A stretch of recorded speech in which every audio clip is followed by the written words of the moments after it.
to gaming specifically? I had no idea. I'm guessing those are the people that made the Fast and Furious game, right? Well, they have like creative. Okay, yeah. So they're licensing out their IP. Yeah. Does he own Fast and Furious IP, or I know Universal's the one that puts out that movie. He owns like a. Yeah. Your eggs on the. Put in some of your eggs on making money. You know? Literally, the moment you turn away from the microphone, bite even 1 centimeter, it doesn't pick you up at all. Well, that's the problem, right? Is that in order for us to talk like this, your microphone's over there, you know? What? I'm going to watch you He's guys just going to watch us on Twitch. This guy's deep fried, dude. Hey, man, it's going to help your view count, isn't it? You gotta get 50 views at once in order to get partnered, right? Or what's the number? Something like that. We all use up our bandwidth and destroy the stream by watching ourselves on.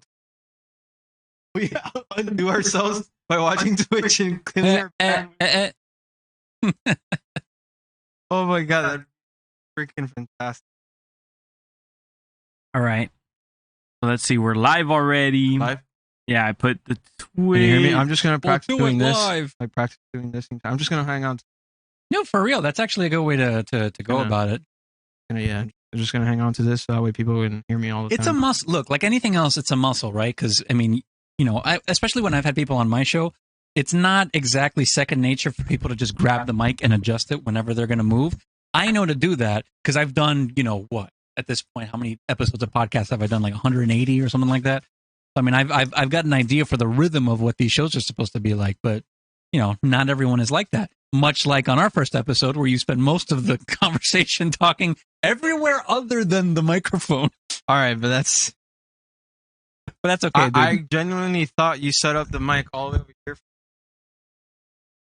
That you had done this so that I could sit down. So you could sit down and you could maneuver. I had no idea. I thought you were legitimately putting it there because that's just what you thought. I was like, oh. I'm just in shock that right now, literally, Sergio has not cut out once, and then Jordan's just like. He's a professional at podcasts. You just finished saying we can't do 3 episodes, and then the whole time you're just gonna be like, We're getting ready, bro. Let's just get it started. We're figuring it out. That is the beauty of live entertainment, ladies and gentlemen, is getting to laugh at the people who don't know what they're doing. I brought you Smirnoff, and you disrespect me by grabbing sparkling ice caffeine. You know what I'm saying? Like, I brought it for you, and you start off with this. Yeah, you got to start off with energy, bro. I just get lit. Look, man, it's okay. Don't worry about it. All right, so did you ever get around to this one? Really? That's next on man. Well, next on the list is God of War. Then when you play that one, I want you to you got to come on my show and talk about it because I'm gonna definitely do. I've had like no one to talk to about this game. Like I'm the only person that's like all of the people I know that love Call of Duty and Borderlands and all this garbage. They all say the game's trash. And I'm like, guys, you totally missed the whole point of the story. Like, what's the point of the story? You're just walking around the back. No, it's about the fact that you, as a player, are interacting with other players in their own worlds, recreating the world. You know? Yeah. So, man, people just miss the beat sometimes. I mean, maybe it's not a 10 out of 10 game, but it's still an amazing game. Yeah, no, I wouldn't say that it's perfect or anything. And like anything else, it has flaws. But I do admire what he was trying to accomplish. And again, like I said, everything has its flaws. Just because he tries to accomplish it doesn't mean he does, right? There's a lot of stuff that doesn't work in the game. There's also a lot of stuff that's actually really cool and really interesting, and a lot of really interesting design. Yep. Just for everyone who's listening in now, before we actually start, we're actually talking about Death Stranding. That's true. We didn't mention that. It's Hideo Kojima's magnum opus, leaving Konami and saying a giant F you to them as a company who didn't support him through Metal Gear Solid 5. So, go ahead and check it out. It's actually a good game. You know, PC or now it's on PC. It used to be a PlayStation exclusive. You know, now on PC. See, that's the thing that pisses me off. I pre-ordered it on PSN because I knew, I wanted to support Kojima and all that. I wanted it to be a big opening for these people. And then, like 6 weeks before the game comes out, they're like, "Oh, it's coming to PC." And it's like, excuse me. Had I known that, I would have waited. I would have waited the 6 months for the PC version because I would have rather played it on my ultra wide. I would have rather played it at the high frame rate. But no, I ended up playing it at 30 frames or whatever. But at least now you have the PS4 version. As long as Sony doesn't do anything weird, you can carry it over to your PS5 with a 60 frames update. if they ever do that. If they ever do that. I mean, they're still supporting the game. They just did the Cyberpunk DLC, which, by the way, they did a much better job doing a Cyberpunk created content than the actual developers of the game. All the games with Cyberpunk content run better than Cyberpunk. Well, it's just kind of the same thing that's going on right now with Monster Hunter, right? Where they put a Monster Hunter DLC from the about the movie inside Monster Hunter World, and they did a better job making the DLC than the creators did of the movie. I've heard that the movie's supposed to be like dumb fun though. Like if you go in expecting like Academy caliber, like quality. Yeah, no, I know like, what it is, but it's just hey there, Emerald. You seem we're like the type to love to smell already. your own farts if you think you're gonna do that. You know, I mean, it's a video game movie. That's kind of true, but I mean, it's just now as a big fan of the Sonic the Hedgehog film. Everything sounds okay, by the way. You know, for me, it kind of set the bar of what video game movies should be. Did you ever see Detective Pikachu? Actually, no, I didn't, but I know it's actually pretty good. Yeah, I would say Detective Pikachu was a better all around movie than Sonic. I mean, I like Sonic. I took my sister to go see Sonic. Sounds good. All right, she had a great time. She loved it. You know, I mean, it's obviously a kids movie. You know, so it has. Set up. We haven't started the official show. We're about to start the official show in a second. But as far as something that was like, what's it called? Like just a better all around, sort of more consistent movie. I honestly like Detective Pikachu more. I've been ready. We've been talking.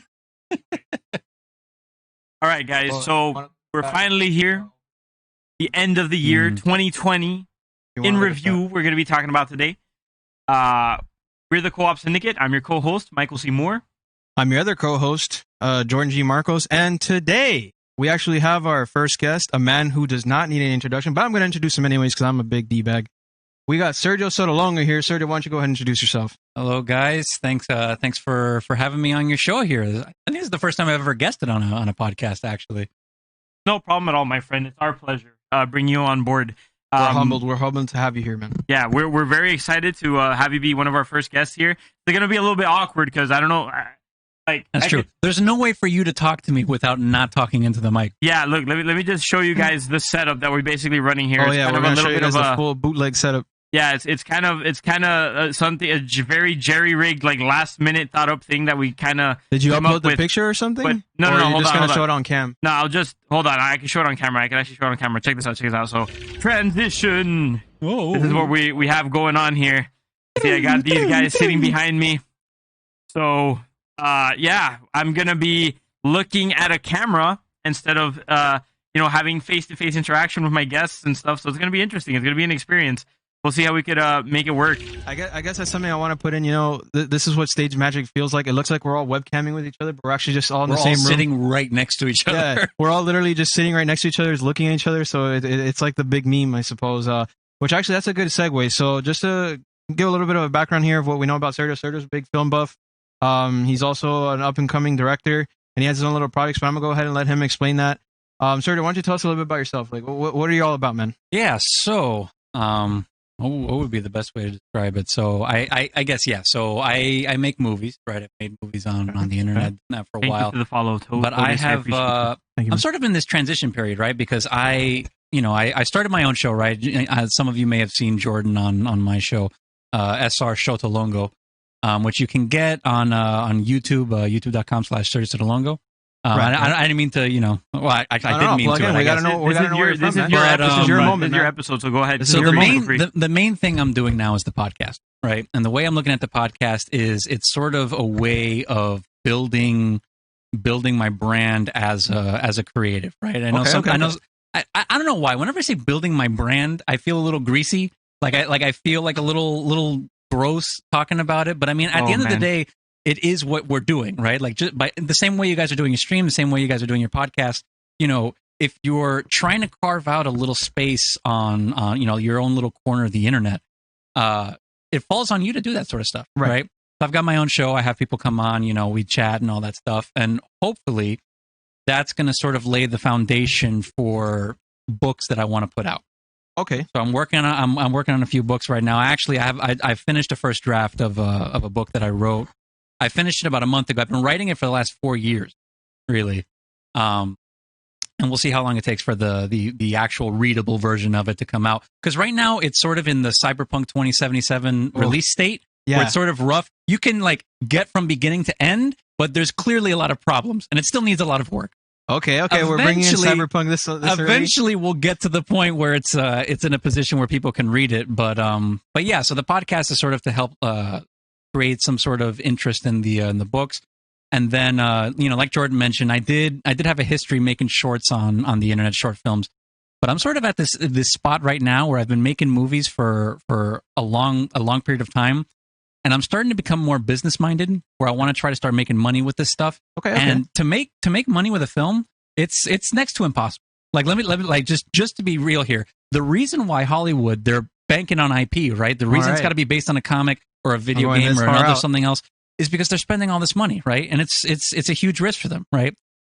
When I'm looking at my own projects, it's the same thing, right? You're putting all this money in. You have no idea if you're going to make any of it back.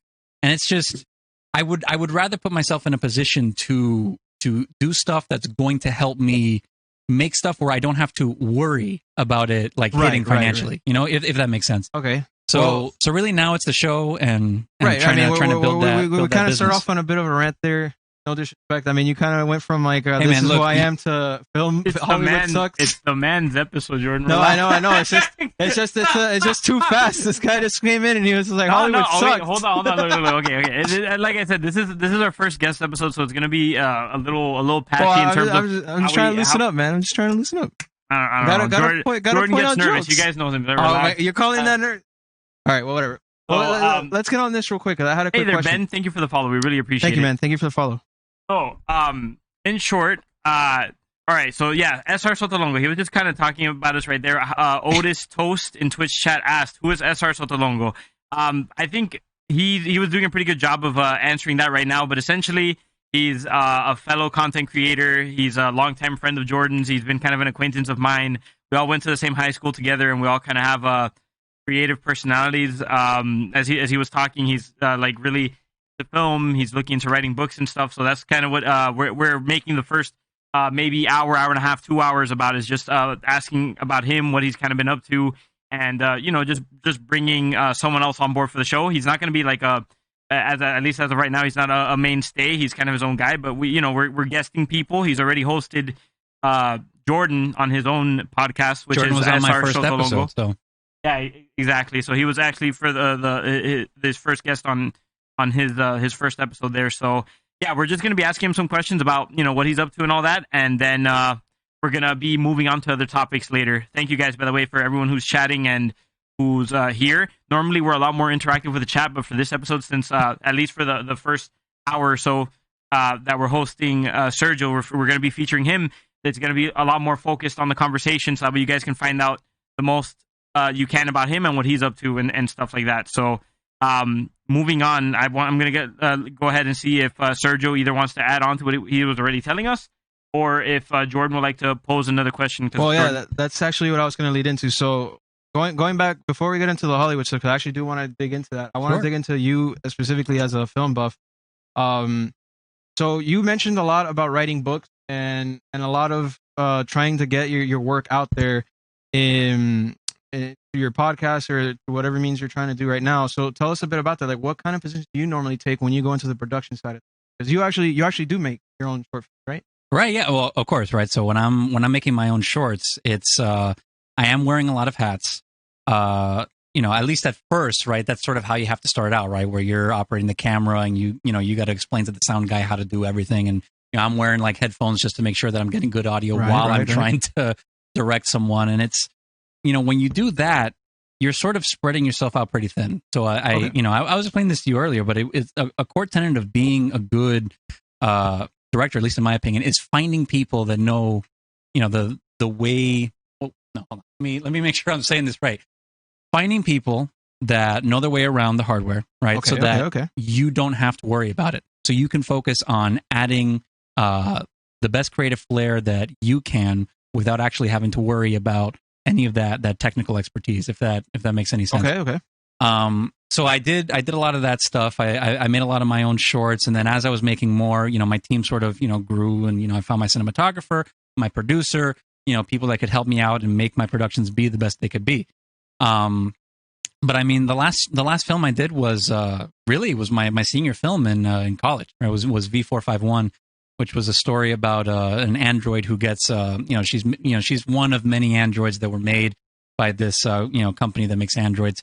And an update gets pushed out to all the androids that unlocks this ability in their, CPU cortex, let's call it that allows them to feel human emotions. So it's sort of about this like relationship she has, like a father-daughter relationship she has with the man who owns her, right? Whether or not that comes through in the filmmaking, that's up to the viewer to find out, right? Part of that experience of making those shorts was trying to figure out the best way to tell a story visually. Seeing what works, seeing what doesn't, trying to scale things back so that it's not necessarily so in your face about what we're trying to say.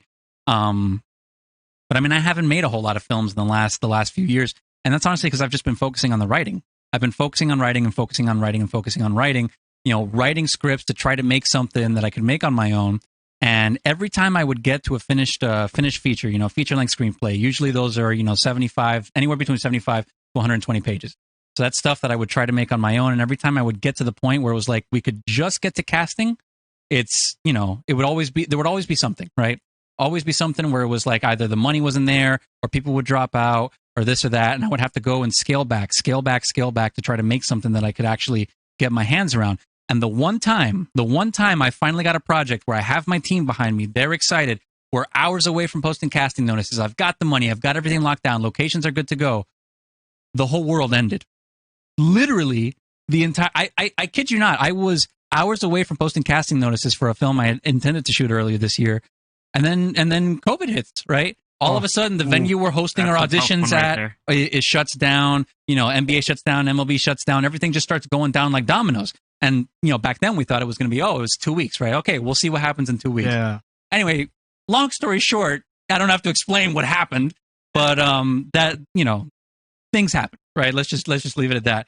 And it basically... That's just unlucky, man. Feels bad. Yeah, it does feel bad. It does feel bad. But let me tell you something. If there's anything that the last calendar year has given me, it's given me a lot of time to think about, my values, what's important to me, and especially creatively, what's important to me and what I'm not willing to sacrifice, right? And in doing that, I sort of came to this realization of like, you know what? Maybe this is a sign of some kind that I'm not supposed to be making this thing right now. Okay. Maybe I'm supposed to be going on that different path. And that's sort of what this different path is, right? Of, focusing on the podcasting and doing, books and, trying to get more on the writer aspect of it.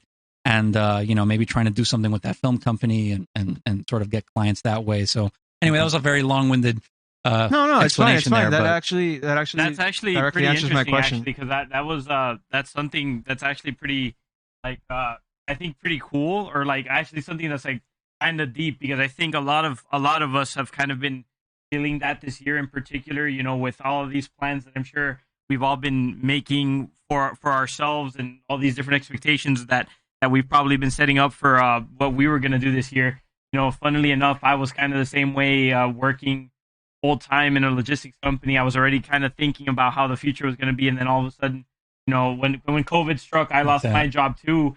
And then that also, I kind of aligned with what you were saying, where it really showed you what your priorities are creatively and just I guess it really allowed you to reassess your values. Yeah.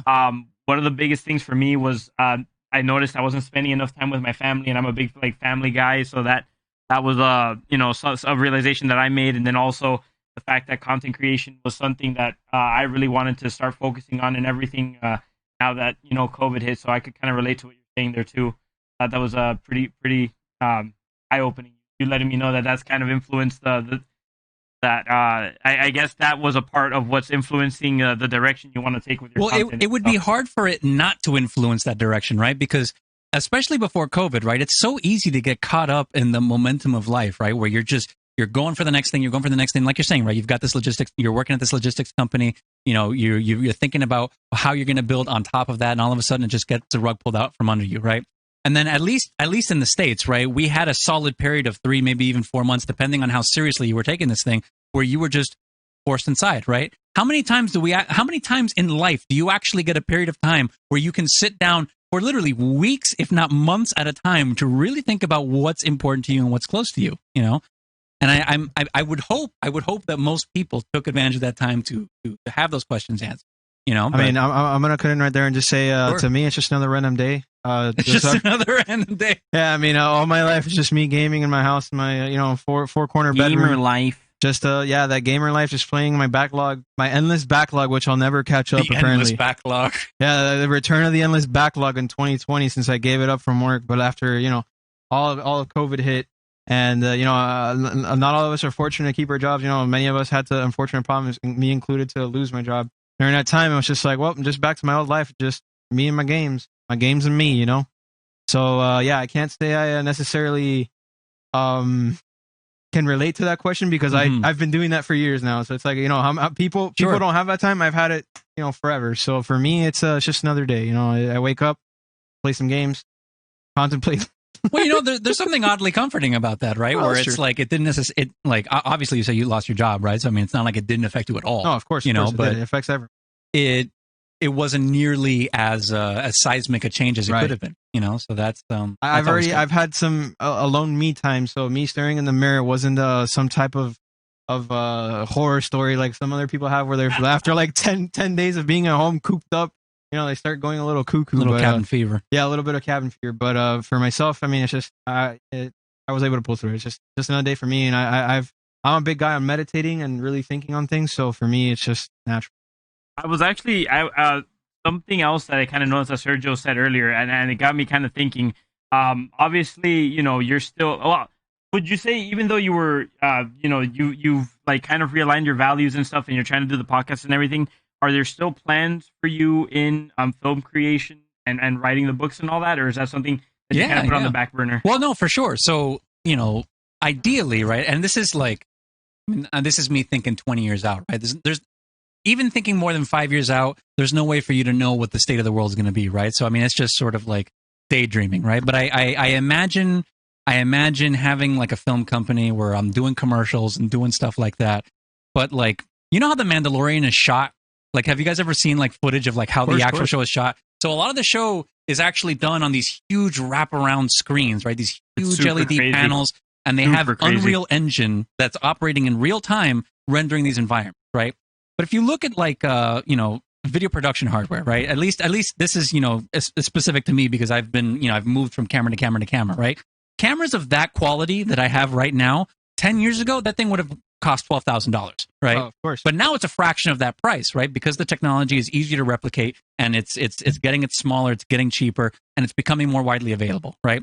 The LED panels are sort of the same thing, right? Where at some point, and granted, maybe they won't, but granted, at some point, logic would seem to dictate that these things are going to get cheaper, or not. I shouldn't say cheap, but cheaper, right? So if I'm able to build a company that allows me to use that as an expense, right? So I can use that, and I can make money off of that. The book I'm writing right now is a Western, and that's that's the perfect way to do it, right? Because you can have all these different kinds of environments, and then still in this small sort of very controlled sort of environment. So on a long-term scale, yes, I would like to turn the books that I'm going to write into film. And part of the reason of writing the books is so that, if Hollywood, let's say, does ever come knocking, right? Even though I just took a shit all over them, but let's pretend that Hollywood's going to come knocking, right? That was part of my realization in this pandemic. I was sitting at the dinner table with my mom.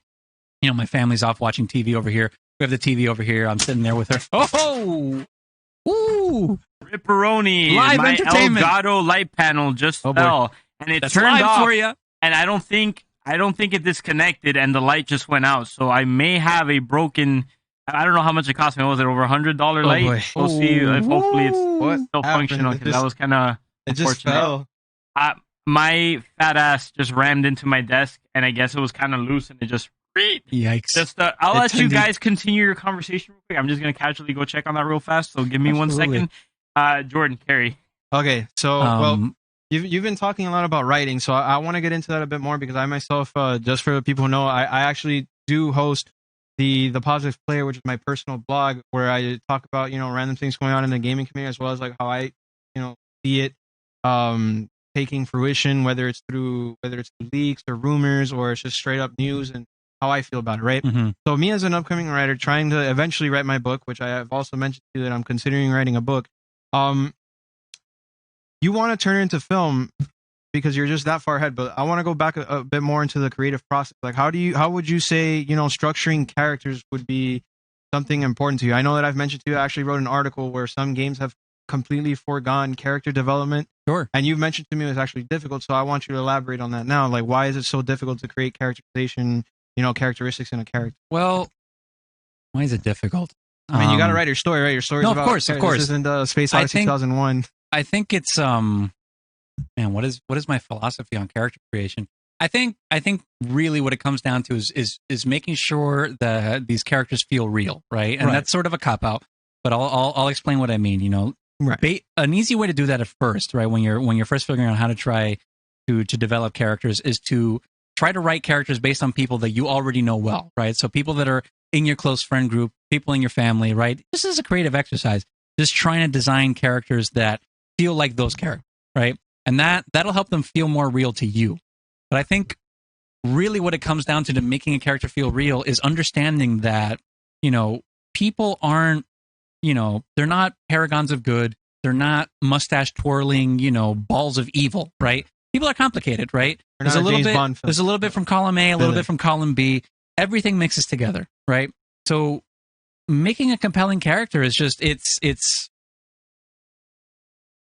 take your time. It's a hard question. Let me think about it. I know I'm hitting you here with those hard blows. It's like it's not every day we don't have an actual person that dedicates himself to knowing about these things. Would you say that maybe an important part about making characters is relatability? Like, obviously, if someone's just completely like a paragon or like some evil douchebag, like 24/7, like who are there really examples of people that you can even find like that in real life? It's relatability, right?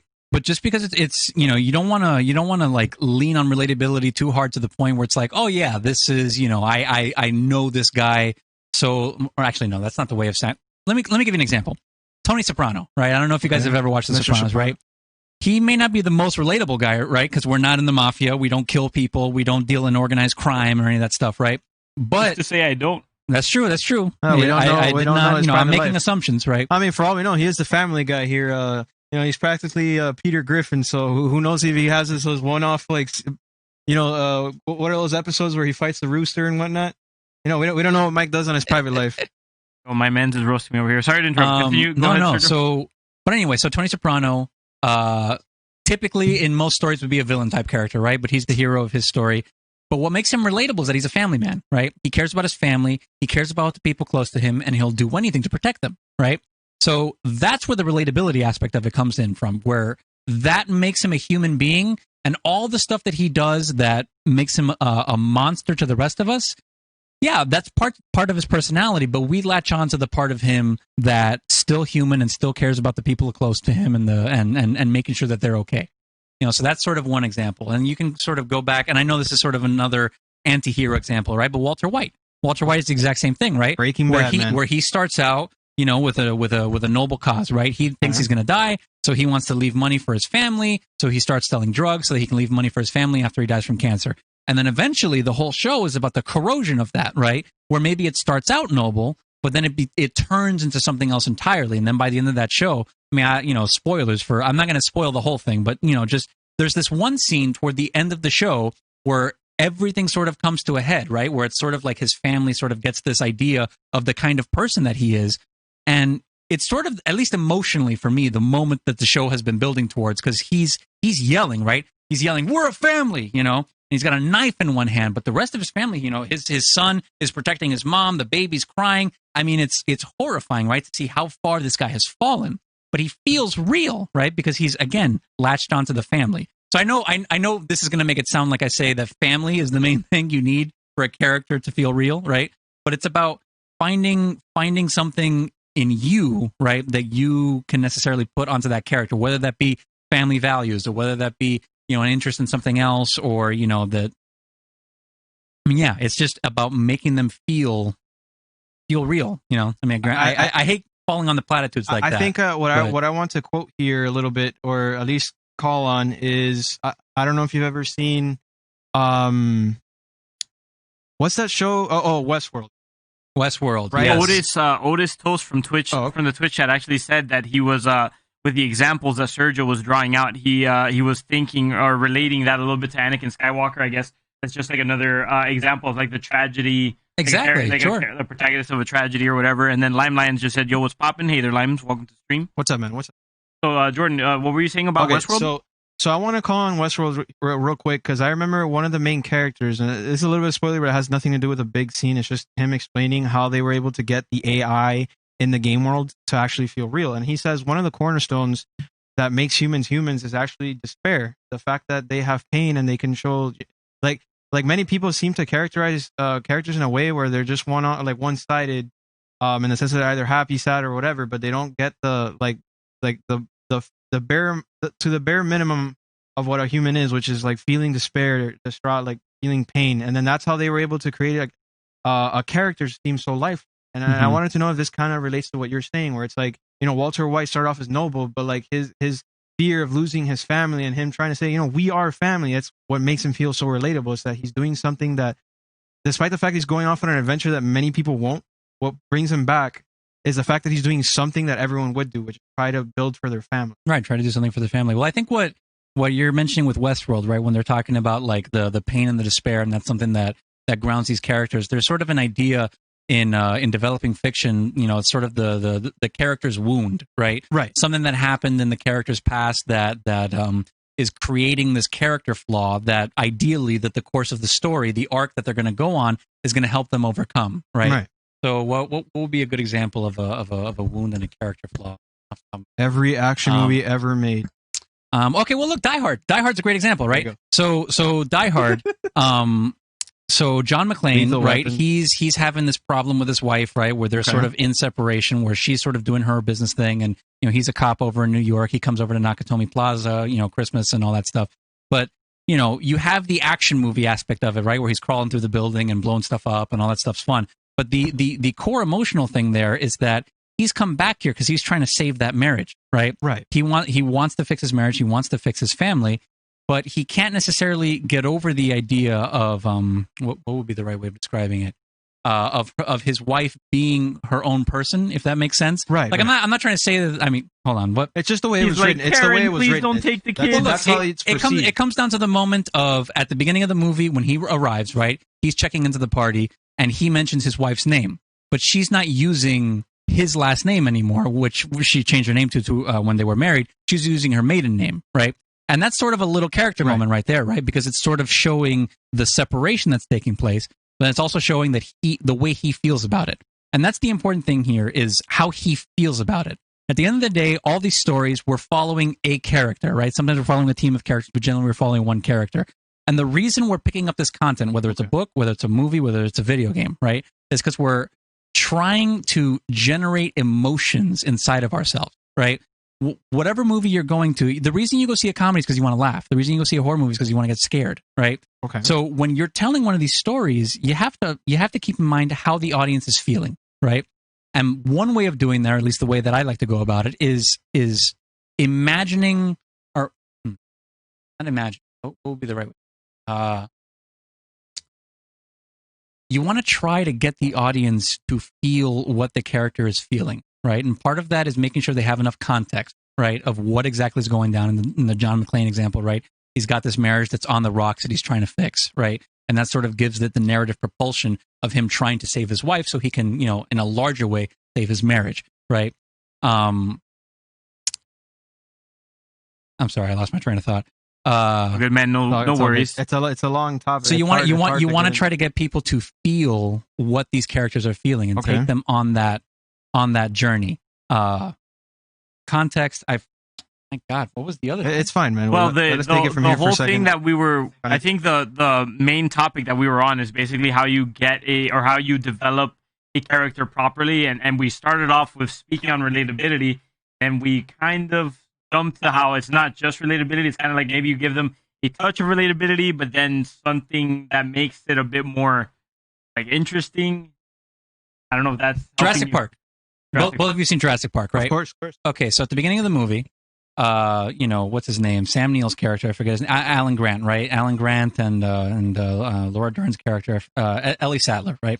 They're talking about the idea of having kids together, right? He doesn't want to have kids. He's like, you want one of those things? They're noisy, they're messy, they smell. He is not interested in kids at all, right? goes to Jurassic Park. Whole park goes, falls apart. He ends up getting stuck with the kids the whole time, right? And then by the end of the movie, when they're riding away from Jurassic Park, what's the shot, right? It's him in the helicopter, 2 kids sleeping on his shoulders, right? It's sort of about this guy who was not ready to be a father, and the course of the story was about him learning to be a family man and to learn to, I don't know if love to be a father is the right way of describing it, but learning what it means to care for these kids, right? And that's sort of what I'm talking about when I mean sort of the emotional change that's happening here, right? The character starts in one place, right? I don't want to have kids. Kids are dumb. They're messy. They smell, right? 2, I'm ready for kids of my own, right? With in sort of the visual aspect of that, with the kids literally resting on him and him smiling instead of him scowling the way he was at the beginning of the story. So part of the context and a goal, right? You have to understand something about what the character wants. The whole story is about them trying to get to that goal. You're putting obstacles in front of them trying to get to that goal. And a lot of times they want that goal, or at least they wanted that goal at the beginning of the story. And by the time they get to the end of the story, sometimes they don't want it, sometimes they don't need it. And most of the time, that thing that they wanted is actually not what they need, right? What they need is something else that happened over the course of the story that enables them to either get what they want or, go in some other direction to get what they need. But as long as you know where you want your character to end up, right? What emotions you want them to feel, and well, I guess you're not going to know what emotions you want them to feel until you're developing what the actual context of the story is. But as long as you kind of have a rough idea of where you want your character to end up, and then you can come up with a place for the character to start from based on that endpoint, or vice versa, right? Starting point and endpoint.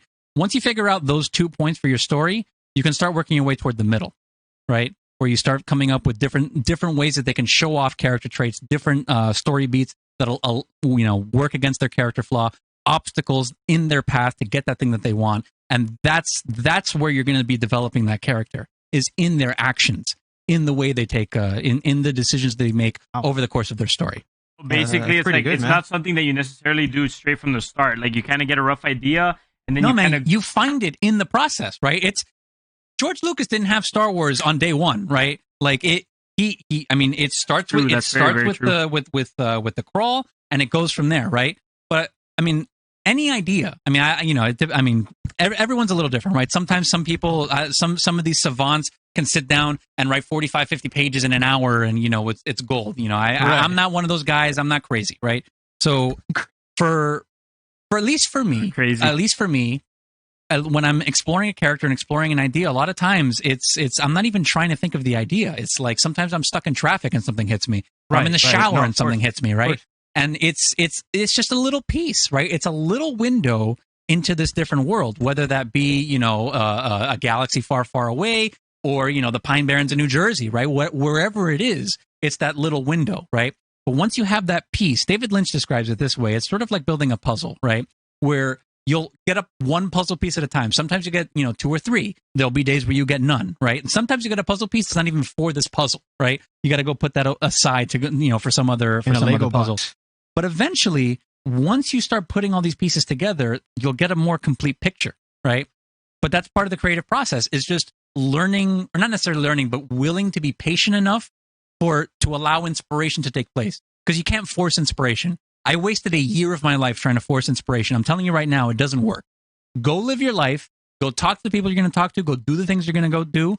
And I'm telling you, it will happen. It's just the process of your mind and your gears turning from you living your life is how ideas are formed. So you have to go out there and you have to go find ideas. Yeah, that's just living your life. When you're putting away, you're mentioning puzzles that might not fit what you're trying to solve, but it'll might work for a future puzzle. It basically just reminded me of like grabbing a Lego box, trying to build a diagram, and then grabbing all the pieces that don't fit and putting it in your Lego box for your random creation in the future. Exactly. At some other point, you're gonna work with that piece. Right. The book that I just finished my first draft of, right? I said that I'm working on for 4 years. That first idea, that first puzzle piece came to me 4 years ago. I didn't start actively developing that, like in terms of a treatment and an outline, until earlier this year, right?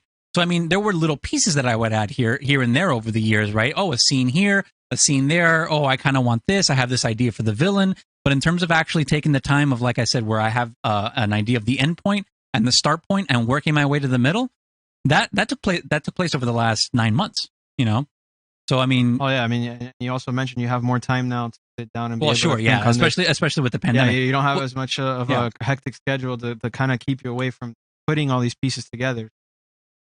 You were going to say something? Sorry. No, I'm saying, well, the funny thing about the pandemic, right, is that I when everything shut down and I realized that we weren't going to be making a movie for a very long time, like, okay, I do want to write a book, and there was this other book that I've been chipping away at. It started off as a series. I wrote a pilot for it, and I have an idea of what the first season and the next 2 seasons are going to be. But I had originally gone to start writing that. And what ended up happening was I started getting more puzzle pieces for this other thing that I wrote, which was the idea I had 4 years ago. And all these pieces are coming, and it's like, okay, clearly whatever force is giving me these ideas wants me to go this way. So I'm just going to go this way. I'm going to put this down for now, and I'm going to go this way. Now I have a first draft of that. So... Oh, that's pretty amazing. Hey, Mike, you got any input? Just so you know, Otis Toast from the Twitch chat has a question for you, Sergio. Sure. He says, why is forcing inspiration bad? Forcing inspiration is bad, at least in my case, because it doesn't work. Like, you can't just sit here and just, meditate in silence and like, okay, I'm going to have an idea right now. I got nothing. Do you have anything? You got anything? No. That would be amazing if we could just do that on command. If we could just come up with a total 120-page screenplay right now, just out of thin air, that'd be fantastic. But what I'm saying, what I mean by force inspiration, and this was actually that first idea for that first book I wanted. That's sort of where I learned you can't necessarily force inspiration. Where it's like I had this very, very clear idea for a story that I wanted and a character I wanted to explore, right? And I would sit down at this empty document, just like staring at it, sometimes for hours on end, and trying to come up with something, and just nothing happened. I mean, just nothing happens. And that's really what I'm saying, that it doesn't work, is that when you're sitting there and you're like, okay, this and this, where am I going to go from here? And then just nothing happens. I know I keep repeating myself, but what I've found is that when you, obviously at a certain point, you have to sit down and you actually have to do the hard work of doing the writing, right? So there comes a point where you do have to exercise your creative muscles and sort of put something down on paper, even if it's terrible, right? Something I've always said about first drafts is that, don't get too precious about how the sentences are structured or what's actually going to go on the page, right? Don't be afraid to write a first draft of your first draft. Just get it down on paper, because once you get it down on paper, then you have your structure and you can start sort of, seeing what works, seeing what doesn't, getting rid of that, adding stuff in, changing stuff up. It gets easier from there. But, instead of just sitting there at a blank screen, tearing your hair out, punching shit because you're so fucking angry that you can't come up with anything, go for a walk. Get your blood pumping, right? In the way that your body was always supposed to. Go exercise, right? Go talk to people. Go out for a run. Go out for a bite to eat. Go do anything, right? Because what I've noticed is that the best ideas come to me when I'm not even looking for them. When I have absolutely nothing to do with them whatsoever. It's I don't know. It's weird. It's almost like there's some other force that's sort of channeling its way through my head, doing that. Vibrations of the world. Good vibes, bad vibes. We all feel. Hey, Sergio, would you mind is it okay if you come a little bit forward? Sure. Have I been off screen this whole time? It's all good. That's actually super cool. I think that's, funnily enough, even though like in a creative sense, like I'm sure we all come up with our own different ideas and stuff when we're trying to make things. I know for a fact that me and Jordan, we're always usually in like 2 different places when we're coming up for ideas to do with stuff in the podcast, our own YouTube channels and stuff.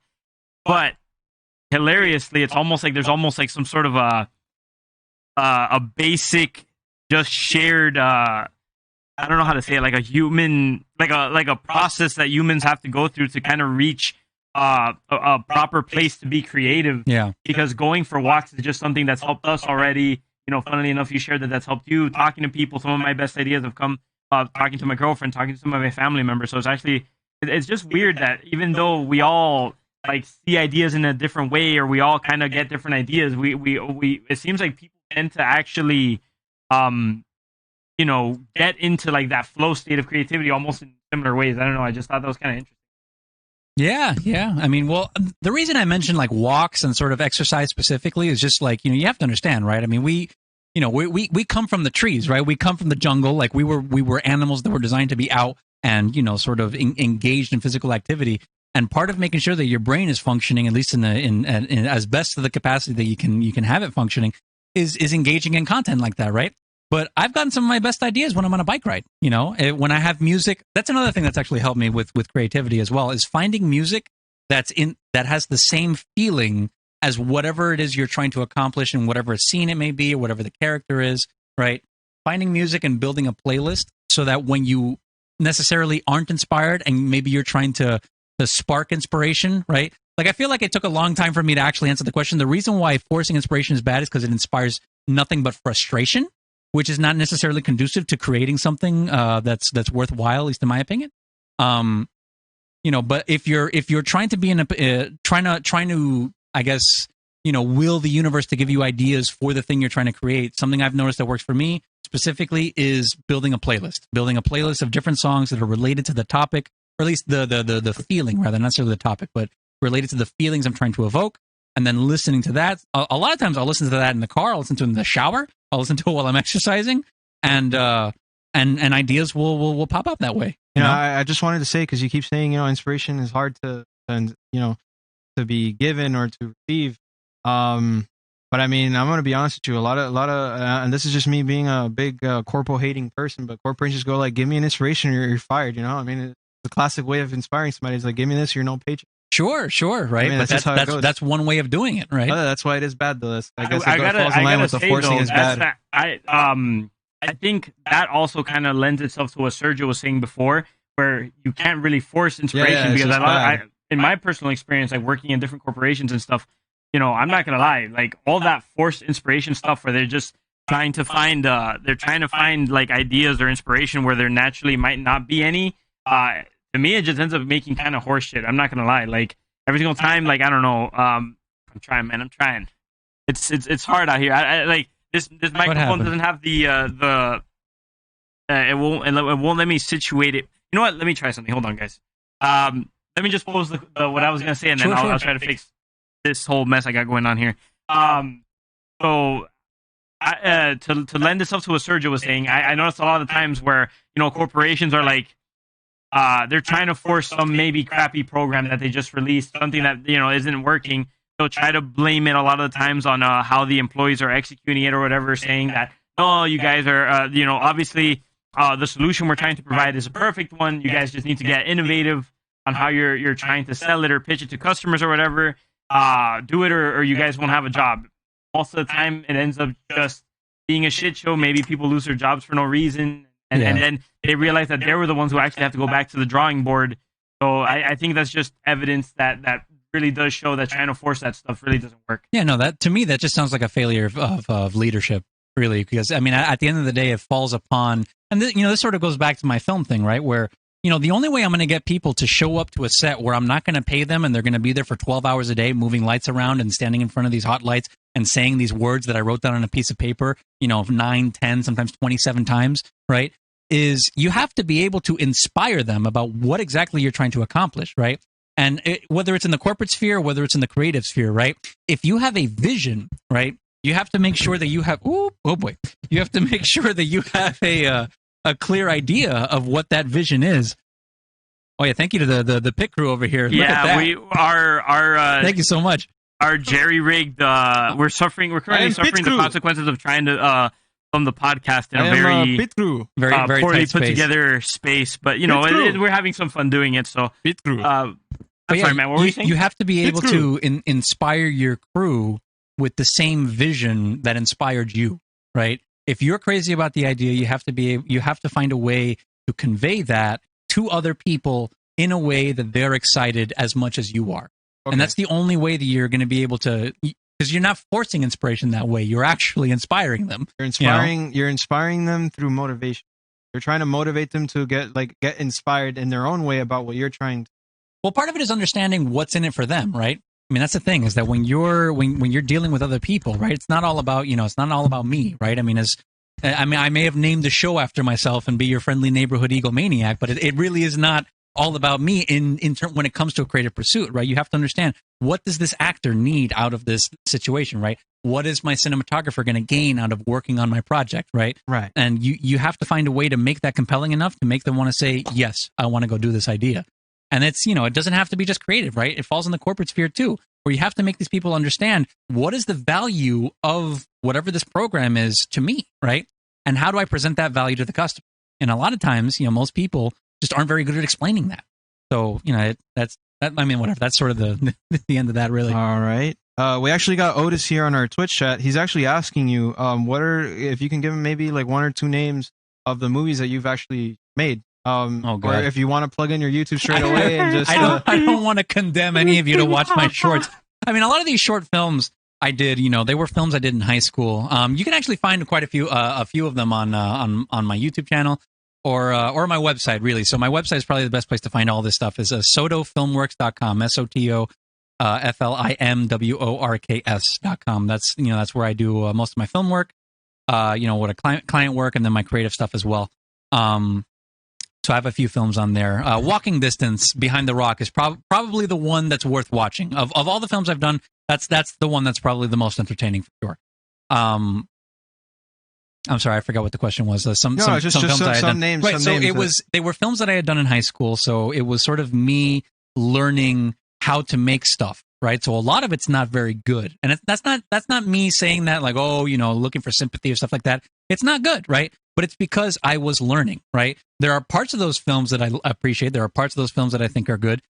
Generally, they're not, as a general thing, most of them are not very good. But, the way I look at it was that I was sort of doing what, and again, I'm likening myself to Spielberg right now, which again, egomaniac here, but, Spielberg's making films at school, right? He's making stuff with his, little handheld Super 8 camera that he gets for Christmas or something like that. You find, actually, what's a much better example, and actually an inspiration to me is, right, James Rolfe, the Angry Video Game Nerd, right? He was making all these films. He's making these films at home with a Super 8 camera, moving up to DV, doing AVGN on YouTube and stuff. But when you're putting this stuff out there, you're sort of learning in public, And one of the reasons I haven't taken most of my movies down, even though it would probably be better for my brand as a business if I did, is because, at least from a creative standpoint, I want people to understand that, like, when you first start doing anything creative, doesn't matter if it's film, music, books, whatever it is, it's going to be terrible. I mean, it's going to suck. You're not going to like it. And it's something I've heard Ira Glass talk about. It's sort of I forget exactly what it was called, but it's sort of the I think he calls it like the creativity gap or something. And it's sort of this divide between your taste as someone who appreciates the art form that you're working in and what you're actually capable of achieving as an artist. And the only way to close that gap and make it smaller and smaller to the point where, the kind of stuff that you like and the kind of stuff that you make belong to the same category is to just make more of it. You just have to keep doing more and more and more and more of it. And when you start out, like I said, it's going to suck. There's gonna be a light somewhere hanging in the edge of the frame that you didn't see, or hell, The Mandalorian, right? Gene's guy, right, where someone ends up in the background of a shot. That's a multi-million-dollar production, but it happens all the time, right? I'm sorry, did you mention the Starbucks scene in Game of Thrones season 8? That's true. The Starbucks cup, right? That happens all the time. Those are just little errors that happen occasionally. Yeah, but it's the right? star of the show. But then there are bigger issues, right? Like the way you color graded a scene is too dark and no one can see it, which I did on Diamond Sky, right? When she's kneeling, or not kneeling, when she's like basically praying on the floor in front of the arcade cabinet. It's so dark you can't even see it. Why is it so dark? Because I made it look good on my computer monitor, which was terrible, right? The display on it was this old thing from 2008. Oof. The color dynamics on that thing look fucking terrible. Mistake. So when you're color grading for your monitor, right? And all of a sudden someone looks it up on their phone and they can't even see it. It's like, oh crap, right? That's actually a good tip for filmmakers. If you're actually making anything video, like make it look good for you and then watch it on a phone. Because that's where most people are going to watch it, by the way. And most people watch stuff on their phone these days. So make sure it looks good on a phone before you go off and show it to anybody. But you have to be willing to push through that period where things suck, When it comes to my writing, and I'll end it at this one because I know I've been talking a lot, but nice. We want to hear with my writing, right? it took me 10 years to write a script where I actually felt that I had done a great job, right? I mean, I've been writing screenplays since the 6th grade. I mean, in the cafeteria, I remember writing. It was a story about this like dystopia where video games were outlawed, right? It was based off of a joke my stepmom had made. It was like, oh, if I could, I would outlaw video games. I'm like, that'd be interesting, huh? Let me think about that. It's this sort of 1984-esque, dystopia where people can't play video games. They have to go into like speakeasies to play LAN parties with each other and stuff like that. I'm sitting there, I'm writing in the cafeteria. I'd gotten a bad haircut a couple days earlier, so I basically had to shave my whole head. There's this girl sitting 2 seats down from me calling me cancer boy, and I'm sitting there. But see, she's calling me that, right? But I'm channeling my emotions into the story. And that's sort of something I've always done with the scripts, where I've always used every story that I've worked on to sort of, I don't know if overcome something emotionally is the right way of describing it, but something that I'm dealing with emotionally at the time, I put it into that story. But I went through... Wait, so were you channeling your stepmom's disdain for video games? Or were you like the fact that this girl was calling you... I can see where that would be confusing. The idea stemmed from my stepmom saying I would ban video games. That was an interesting idea to me logically, right? Where I'm thinking about the mechanics of what does a world with no video games look like, right? But then, the emotional aspect of that story is when this girl says something that hurts my feelings, right? So then I'm channeling that into the story. It's a horrible thing to just say to anybody. Well, by the sure, way. Fine. We were also 11 years old. I don't particularly blame her because she was a child, right? In the same way I was a child. But no, I mean, middle school, everyone was saying the most horrible things to each other. I'm old enough to remember Modern Warfare 2 lobbies, okay? Oh, boy. Most Modern people Warfare could 2 not lobbies. handle that shit today, Oh, okay? my. But I earned my stripes, okay? Yeah, I guess I'm kind of guilty of that too, so I totally feel you, man. But we all are. We are. At some point, we all are. Anyway, no blame here. It took a long time for me to get to a point where I felt that I could actually get my writing to a place where I felt it was good. Where I'm sitting in a Starbucks writing a death scene and I'm actually crying myself, right? Which again makes me look like a fucking weirdo to everyone else in the coffee shop. But I'm sitting there feeling the things the characters are feeling, And when I hand that script to people are telling me, "Oh my God, it was so emotional. It made me cry. It made me laugh. It made me do all these things." And not because it was bad either, right? Like they're crying in the right places. They're laughing in the right places. But I mean, especially that script specifically, the one I'm talking about where they're crying and laughing in the right places, that was my 8th feature. That was 6 or 7 years of like writing just screenplays before I got to a place where that turned out the way it that turned out the way that it did. Oof. And this last one I wrote was my 15th feature. It was a Western. And I actually, that's the one I'm going to turn into a book. And I can't wait for you guys to read it, honestly. Oh, my man's here taking a long journey. Yeah, man, I look forward to it, honestly. But you have to have patience. That's the main thing, is you have to have the patience. It's not something that's going to happen overnight, right? I've never made money off of a book or anything that I've sold, right? So, whatever. If that means anything to you, take my advice with a grain of salt. But creativity is a long haul kind of pursuit, right? You have to hone your craft, and you have to get to a place where, or not necessarily you have to get to a place, but I'm of the mind that you're not going to get any recognition that you don't deserve before you earn it, at least generally, right? I mean, there are plenty of people that, do bubblegum pop music and stuff, and, maybe you don't like that sort of stuff, and it's very commercial and all that stuff. But if you're going purely for the creative aspect, if you're really looking at it from an artistic point of view, at least for me, I'm sort of glad that I haven't really had too much success, because if I'd had it much earlier based on all that stuff, I don't know. I felt like I haven't earned it yet, but you have to go through that. I was actually thinking, which is very interesting because it relates to some of the questions that I kind of had in the back of my mind for you. Because I personally like watching some of your stuff on your YouTube channel, which if you guys want to check it out, by the way, it's the same thing as this tag, right under there. It's well, no, actually, I think his YouTube channel is under Sergio Sotolongo. It's my full name. I got to get it changed to SR Sotolongo. On Twitch, it's SR Sotolongo. On YouTube, it's Sergio Sotolongo. I'm going to try to see what I can do to get YouTube to change it. But I don't know when I'm going to be able to change it. So as far as the feelings that you have towards you being grateful that you haven't been successful yet, I mean, honestly, you know, no one's ever perfect. So I'm not gonna say that you're like sitting at the pinnacle of your creativity right now or anything like that. I would certainly hope not. But yeah, no, I'm totally with you, right, man. But I was thinking, like, you know, as a fellow content creator, sometimes I can't help but compare myself to other people. You know, Jordan's a content creator right now too, so I kind of compare myself to the work he's doing. I kind of compare my work to what you're doing as well.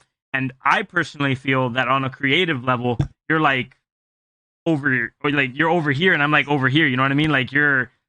I understand what you're saying, but let me. I really want to dispel that notion because not creativity.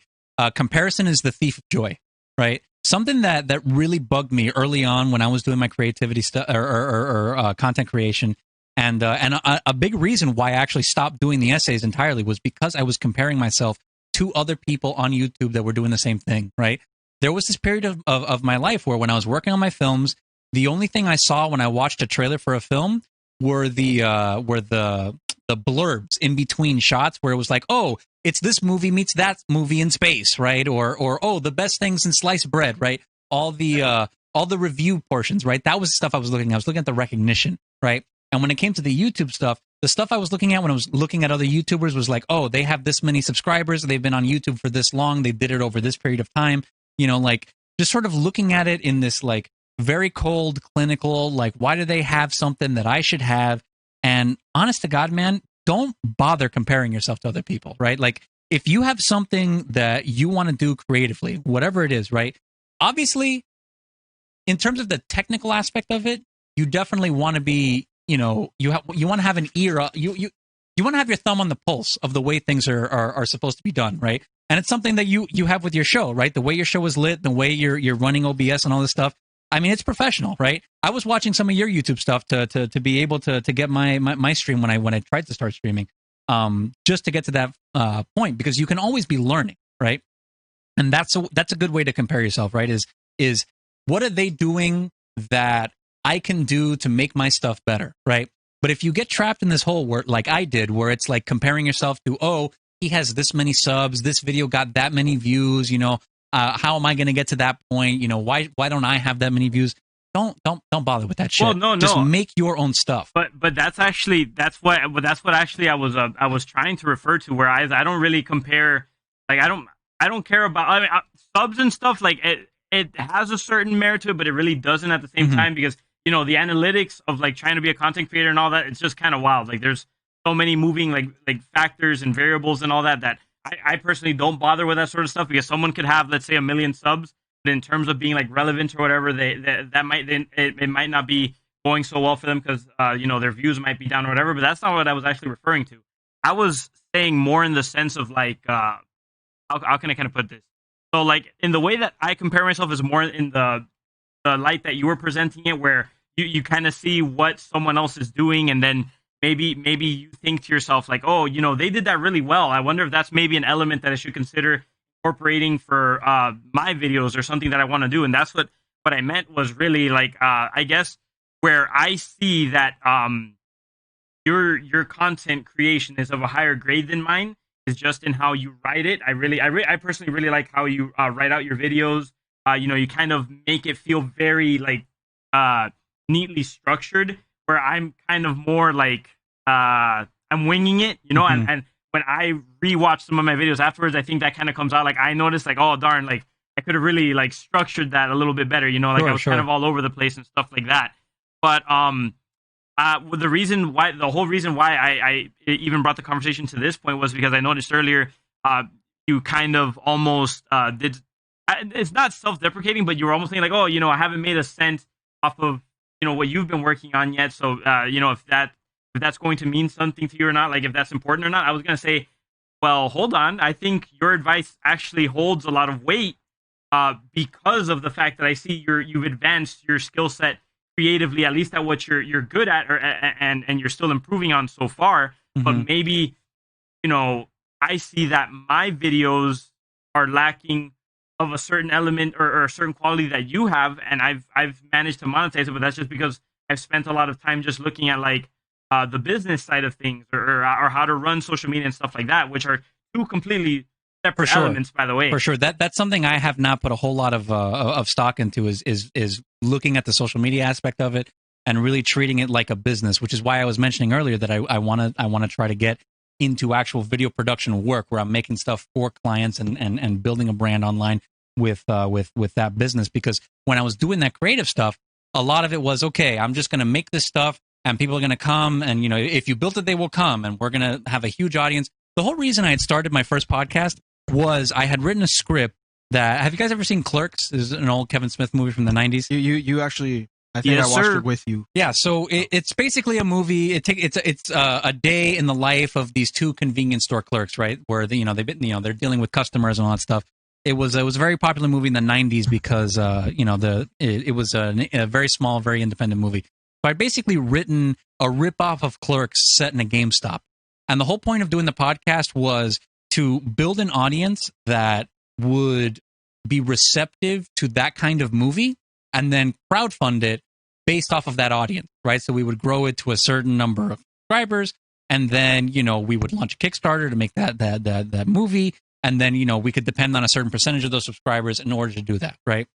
We did that podcast for nearly we did it for 4.5 years, almost 5 years.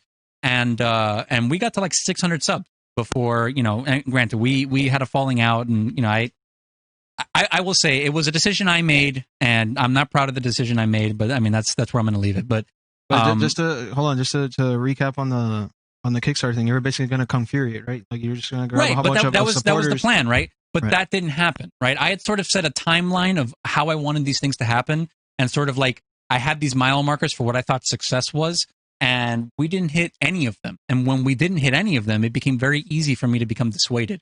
It's very easy for me, and I know a lot of creative people deal with this. It's very, very easy for me to become just discouraged, Like, if something doesn't work out right, if all the pieces aren't lined up in the right way, it's very easy for me to say, you know what, screw this. I'm not even going to bother with this, right? And that's sort of what happened with the essays, where it was creatively, it was a lot of work out of me to write these scripts and record the voiceover, record the gameplay, edit them in a way that, everything looked the right way I wanted it to. I mean, it was dozens of hours, right? And, I wasn't making any money off of AdSense, and it was a problem to me that I wasn't making money off of AdSense. It wasn't necessarily that I was doing these things because, I just, obviously I love the form, and that was the reason why I could even write about stuff like this.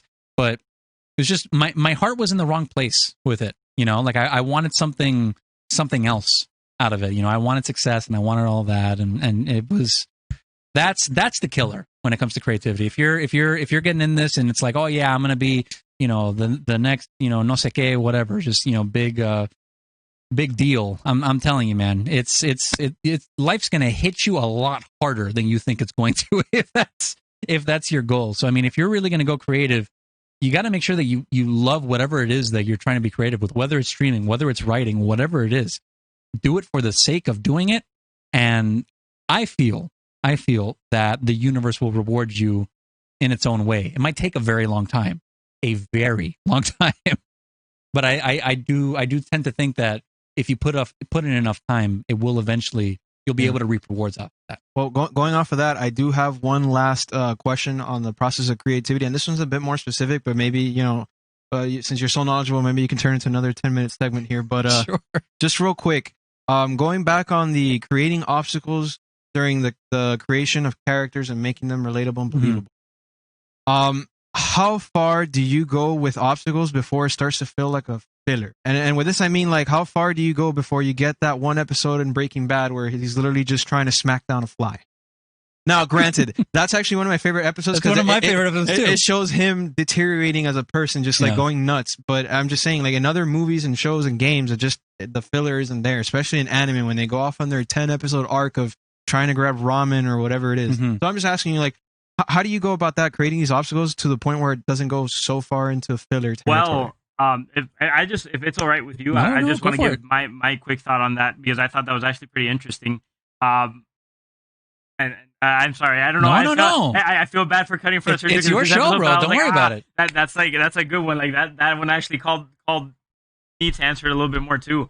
Personally, just to be frank, I think just like any art, you could have good art, bad art. I mean, subjective, whatever. But like, I don't know, to put it like plain and simple, something like a show like Naruto or whatever just has shit filler. Like literally, you could tell that when it's filler, everything just kind of goes downhill. The animation goes downhill. The story literally starts to not make sense because they start introducing stuff that's like that wouldn't make sense within the canon of the show or whatever. With Breaking Bad, I think ultimately that episode was just filmed because they needed some more time for production or like for getting resources together or something like that to continue. I actually don't know the story behind that episode specifically. Well, I mean, I don't know if that's your whole thought or. Oh well, no. What I was gonna ultimately say was that I don't think. I mean, I know you asked Sergio specific questions, so I'll let you restate it and then he answers it. But ultimately, I don't think like the fact that they put that filler in the show was a bad thing because it was done well. It was poetic. It was very, it carried a message that was kind of central to what was going on in the show at that point anyway. So I don't know. I just kind of felt like in that specific instance, maybe it was even better. It made the show better, including that episode rather than not having it in at all. Now, I don't know what Sergio's thoughts are. Right. I mean, that's what I was saying. Quick to just finish what I was saying. This is what I was saying. Like, where it's a good episode because it shows him deteriorating as a person. Going nuts, trying to catch his fly while trying to do all these drugs. So I mean, this is where you're going to. Well, he touched on exactly what I wanted to say, right? Which is, specifically in that example of the fly, it is a filler episode, right? Because it doesn't advance the plot in any reasonable fashion, right? But it lets us see Walter as a character, right? We sort of it leans into how much of a control freak this guy is, right? And sort of how he's creating these problems for himself because he has to do this in a very specific way, right? Because everything has to be specifically the way Walter wants it. It creates the situation where he spends an entire day trying to get rid of a fly in a lab when it's not really gonna amount to much of anything, right? Even Jesse makes a crack about it being not that big of a deal. But I think the way you avoid filler is to just when you're designing the story, you have to ask yourself, does this advance the story or advance the character in any meaningful way, right? And if the answer to those questions is no, then just delete it. I mean, just get rid of it, right? Like Stephen King has this thing where he says, kill your darlings, kill your darlings, where, you may have this scene that you really love and you spent a lot of time on it and it's your favorite scene in the whole story, but like, it's not really advancing the plot all that much. Like if you took that scene out and then, the scenes that was sandwiching that one still work and then the whole story still works without it, there's no point to having it, So you just sort of have to, when you have your whole thing set up, you sort of have to just look at the structure, be honest with yourself and say, does this thing actually need to be here? And I'm sort of actually running into that same problem with the thing I'm writing right now, the Western, where, in the middle of Act 3, my main character has been reunited with her brother, who she thought died, 15 years past, and her brother's asking her, oh, what's happened to you since then? And we sort of take this like 35-page detour from, the last time her brother saw her to right now, right, to where they've met up again. And it informs a lot about her character. It says a lot about her relationship with, her relationship with God. A part of the story is about the character's relationship with God, but says a lot about her relationship with people and how her philosophy about life and all that stuff. But it doesn't actually advance the plot at all, right? It actually stops the plot because it's literally, we're going to stop here to tell you some backstory, I don't know if it works yet. I actually have to wait until I've gotten a few drafts in and sort of get it in front of someone to see if it destroys the momentum of the story. But I'm actually at the spot where I actually don't know because I think it informs the story and the characters, right? I think it does enough to give you a picture of who this woman is and why she's behaving the way she's behaving over the course of this story.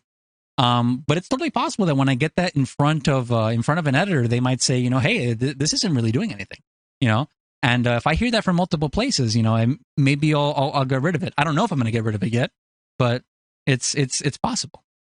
Yeah, you gotta. I don't know if that answered your question. It makes sense. Like you're trying to see like what fits with the story and whether it's meaningful to the story, if it's literally wasting the viewers. Everything leads into one another, right? Every scene is sort of a microcosm of the story. if you're looking at 3-act structure, right, where, the inciting incident and, going off on your journey, and then sort of the second act midpoint, and then sort of going down to the climax. And I know I was looking away from the microphone the whole time I was saying that.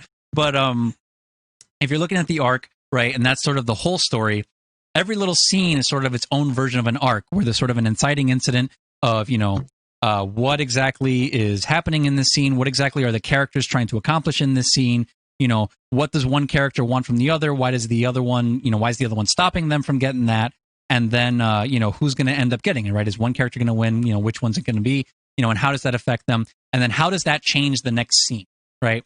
So if the end of your current scene is not affecting the scene that it's following, it probably isn't that. I mean, it's probably not structured well, and it might not even need to be there, So maybe you need to do some work in terms of making it so that that scene, functionally has an effect on the scene that follows it, and the preceding scene has, an effect on the scene that you're currently editing, or you can just delete it entirely. If the jump from here to, scene A, B, C, if the jump from scene A to scene C doesn't need scene B, then, I know I've repeated myself already, but you just got to delete it because it's not necessary. All right. Well, I mean, that's actually pretty good. And I think we've talked a lot about creativity, character creation, and how to, write a script. But just recap for us real quick, because we actually do have a person on Twitch, Otis Toast. He's actually asking, how do you start writing a script or a book? And I think you mentioned something about throwing all the ideas together first to create a first rough draft of your rough draft. So just recap on that real quick. How do you start, right? So there's 2 ways to start, right? I don't know if he means from like, how do you start in terms of like, how do you get the idea, or how do you start? Like, why don't you just tell us your specific way to do it? My process. Yeah, well, my process involves a lot of crying in the fetal position and sort of, like just basically being worried that the whole world is ending. No. So my creative process, a lot of times when I first get an idea for something, I actually have a journal. So I actually keep, and you don't have to do this, right? Because this makes me look like a boomer whenever I pull this thing out. Boomer. But I actually have a journal where I actually, I have like notes and stuff that I'll write down. And if something hits me, then I'll just write it down, right? And sometimes I'll go home that night and I'll sort of look at that entry and I'll be like, like what was that idea that I had about, I had a thought recently, do the elves at the North Pole look at Santa Claus the way North Koreans look at Kim Jong-un, right? And I'm like, okay. So I'm thinking about like, how do I create, like, I'm thinking about like Christmas North Korea, right? Like, how do I, what's the, making like, did you ever see the movie, The Interview with James Franco and Seth Rogen? That movie's comedy gold. So I'm imagining that movie, but instead of Kim Jong-un, it's Santa Claus, and I'm like sort of coming up with it that way, and a lot of times this happens where I'll have an idea and I'll write it down, and then I won't think about it for years. I mean, sometimes years will go by, right? But it'll come back up. And all of a sudden it comes back up, and that sort of attaches to this other thing that I've been thinking of, and you sort of piece those things together. And I know that's not exactly like very specific, right? But normally when I'm looking for creative advice, my biggest complaint is that things aren't too specific. So I'm trying to be as specific as possible, even though something like writing, right, is very, it can be very general a lot of times because the ideas are so amorphous. I think you're basically coming off what you're saying there. The fact that you're saying that you're trying to be specific, but it's not really. It's because it goes on with what you were saying before, where it's a puzzle, right? You're trying to fit in all the pieces as they come to you. You have to do it one piece at a time. You say that like a big part of it is like so number one, getting inspiration maybe from other things that you've enjoyed. Right. Obviously, you've said like just living your life, on a daily basis, getting exercise, talking to the people, and then a big part of it is also clearly you always write down when you have ideas, so that's so that way you don't forget things. That's a big part of being creative. There are so many times where I'm like, I'm in bed and it's like I have this idea and it's like I don't want to get up to go get the journal, and it's like, oh, I'll remember in the morning, and nope, goodbye, it's gone. So I keep my journal right by my bedside, and I just turn on the light if I have an idea, and it's like I know that I'm gonna want to do something with it the next day. I turn on the light and I write it down. And, whatever, if it means I don't sleep for another 20 minutes, then I don't sleep for another 20 minutes. But as far as the actual process goes, right, you were mentioning like process, right? So I'll get the idea, right? Whatever inspiration may come from, whether it was movies I was watching or music or exercise or any of that stuff, you sort of get in that state of mind where you're collecting ideas, and eventually, once you have enough ideas collected, what I like to do is outline. Some people don't like to outline. Some people think that it ruins the flow of the story, stuff like that. I'm a very structure-driven person, right? Like I schedule my days out when I have 2 hours for writing, an hour for exercise, an hour for reading. Like I love structure, right? And that extends to my creative work as well. So I'm looking at my outline and I'm doing the same thing I told you earlier, where I'm considering my ending, I'm considering my beginning, and I'm sort of working my way to the middle. And a lot of times it's not a linear process. It's not like I start from once upon a time and then I go all the way to the end. A lot of times it's I have an idea for a scene in Act 1 and I'll go there. I have an idea for a scene in Act 3 and I'll go there, right? And I'll sort of come up with a general version of it in 2 or 3 sentences, right? And you sort of go back and forth in terms of like, what do these characters need to do in order to reach their goal by the end of the story? And then once you have enough of a treatment where you sort of have a rough idea of the scenes in the order that they're going to be in, then you start expanding on that. Where a lot of times what I'll do is I'll basically write my first draft in my outline and then translate that over to a script. So a lot of times my first draft of the script is kind of like my second draft, but that'll be my first draft of the script and I'll translate that over. And then once that's done, once I actually have like a first draft where it's from page 1 to page done, I'll take a week or 2 off. I'll say, let me get away from it and then come back to it, reread it with fresh eyes, whatever works, keep it, whatever doesn't, get rid of that, and just do that process over and over again until I feel that it's done. And that's sort of my process in a nutshell. All right. Well, I mean, creative process comes in different forms. So I hope that was a good enough answer, Otis. I mean, it's your way. Everybody has their own way of doing it. I know that. Yeah, that's the thing. You're going to find your own way for doing it. Right. So let's get into this next thing I wanted to talk about. It's a bit more scandalous. Just want to get to know you a little bit better. Scandalo. But you have mentioned this on YouTube, so I know you mostly okay with talking about it. But tell me about that time that your script was taken by, I believe it was a CNN or something like that you mentioned. No, it was NBC. NBC. Okay, NBC. So tell me a little bit about that. So it's funny you bring this up. I haven't thought about this in a while. Yeah. So NBC, right? There was a script I was working on. This would have been before Shadow Valley, actually. So it was sort of the proto version of Shadow Valley was sort of a Max Payne ripoff, right? Where it was this private investigator named Alan Drake, right? And the premise was about this investigator who his wife died in a car accident, right? Actually, I don't even remember if it was a car. I know in the show it's a car accident. I don't even remember how he died in my story because it's been so long. But his wife died, and whenever he would go to sleep, he would wake up in a world where she was still alive, right? So he's still a cop, right? He's still working the beat, and whenever he would go to sleep, he's in the world where she's alive, and then whenever he goes to sleep in that reality, he wakes up in the reality where he's a private investigator investigating her death and trying to solve the mystery, right? So sort of between the two, and the story, I ended up writing like 45 or 50 pages of this thing. This is sort of before I had a good idea of structure, so I was just sort of writing.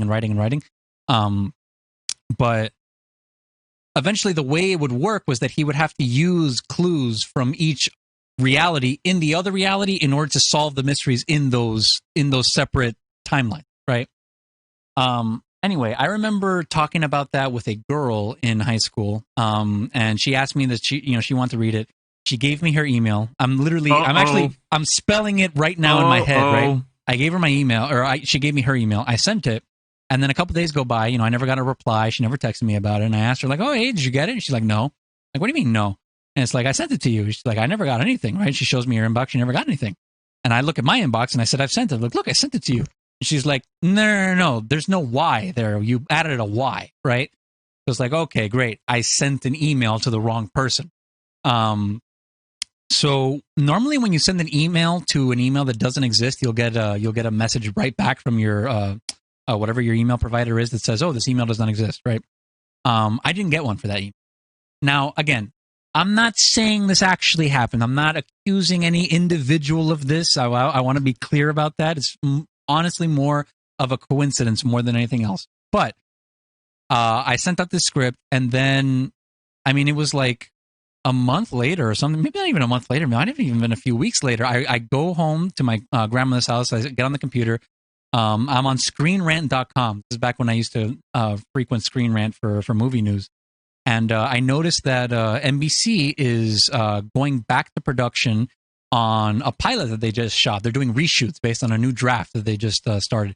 And the show ended up being called Awake. And the premise of that show is about a investigator who is, you know, his wife and his son are alive in one reality and they're dead in the other. And he has to use the clues for between both realities to solve mysteries in both, you know, both timelines. And I'm like, wait a minute, I just wrote this. What's going on here? That NBC's working on this show? Like, what? And I'm going into it. I'm watching trailers and stuff. I'm like, oh my God. And I ended up abandoning the project because it was like, well, great, you know, NBC stole my idea. And what ends up happening is that later that year, I end up watching the show. I'm sort of hate watching it because it's like, fuck these people stealing my idea, right? And the worst part was that the show was actually really good. So it's like, every time I would watch it and the show was good, it would make me hate it even more because the show was actually really well done. And yeah, so I ended up watching that show, and the show actually never got renewed past one season. So I don't know if that says that the show wasn't good enough or that the idea wasn't good enough. But yeah, so NBC ended up making a show about something I was already writing. Yeah. Don't feel bad, man. The original creator wasn't there. The guy with the original vision wasn't. I know. It. Usually so when that happens, I was gonna say, why. man. I know you were like, you know, I'm not saying that they accused it, but now I'm pretty sure you got fucking gypped. Did you ever end up seeing who that email belonged to that you sent? I never got a reply. I never got. I tried to get in contact with him, but you know, got nothing back. So.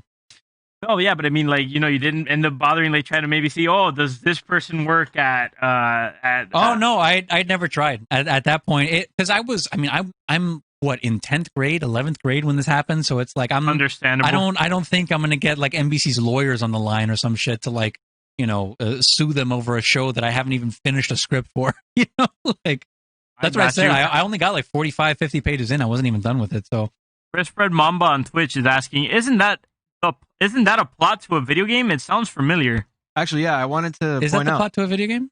Well, it kind of is. So I'm going to get into that. So first, I mean, it kind of sounds like a video game because Sergio's a big video game person, which we're going to get into too. But I mean, the main character, I'm going to go off and just say, man, Alan from Alan Wake and Drake from Nathan Drake Uncharted. Oh, sure. So, of course. Yeah. No, I've always worn my inspirations on my sleeve. My first feature screenplay, my first one that I ever finished, was a story about a writer who goes missing, and his friend has to find him based on pages that are scattered all across town. I mean, that's literally Alan Wake. I mean, it's literally Alan Wake. I'm not, you know, I'm willing to admit that, you know. And a lot of times when you're first starting out doing stuff creatively, I mean, at least for me, I was ripping off stuff that I liked, right? I was taking stuff that I liked and sort of taking the things that I liked and then making them my own in its own sort of way.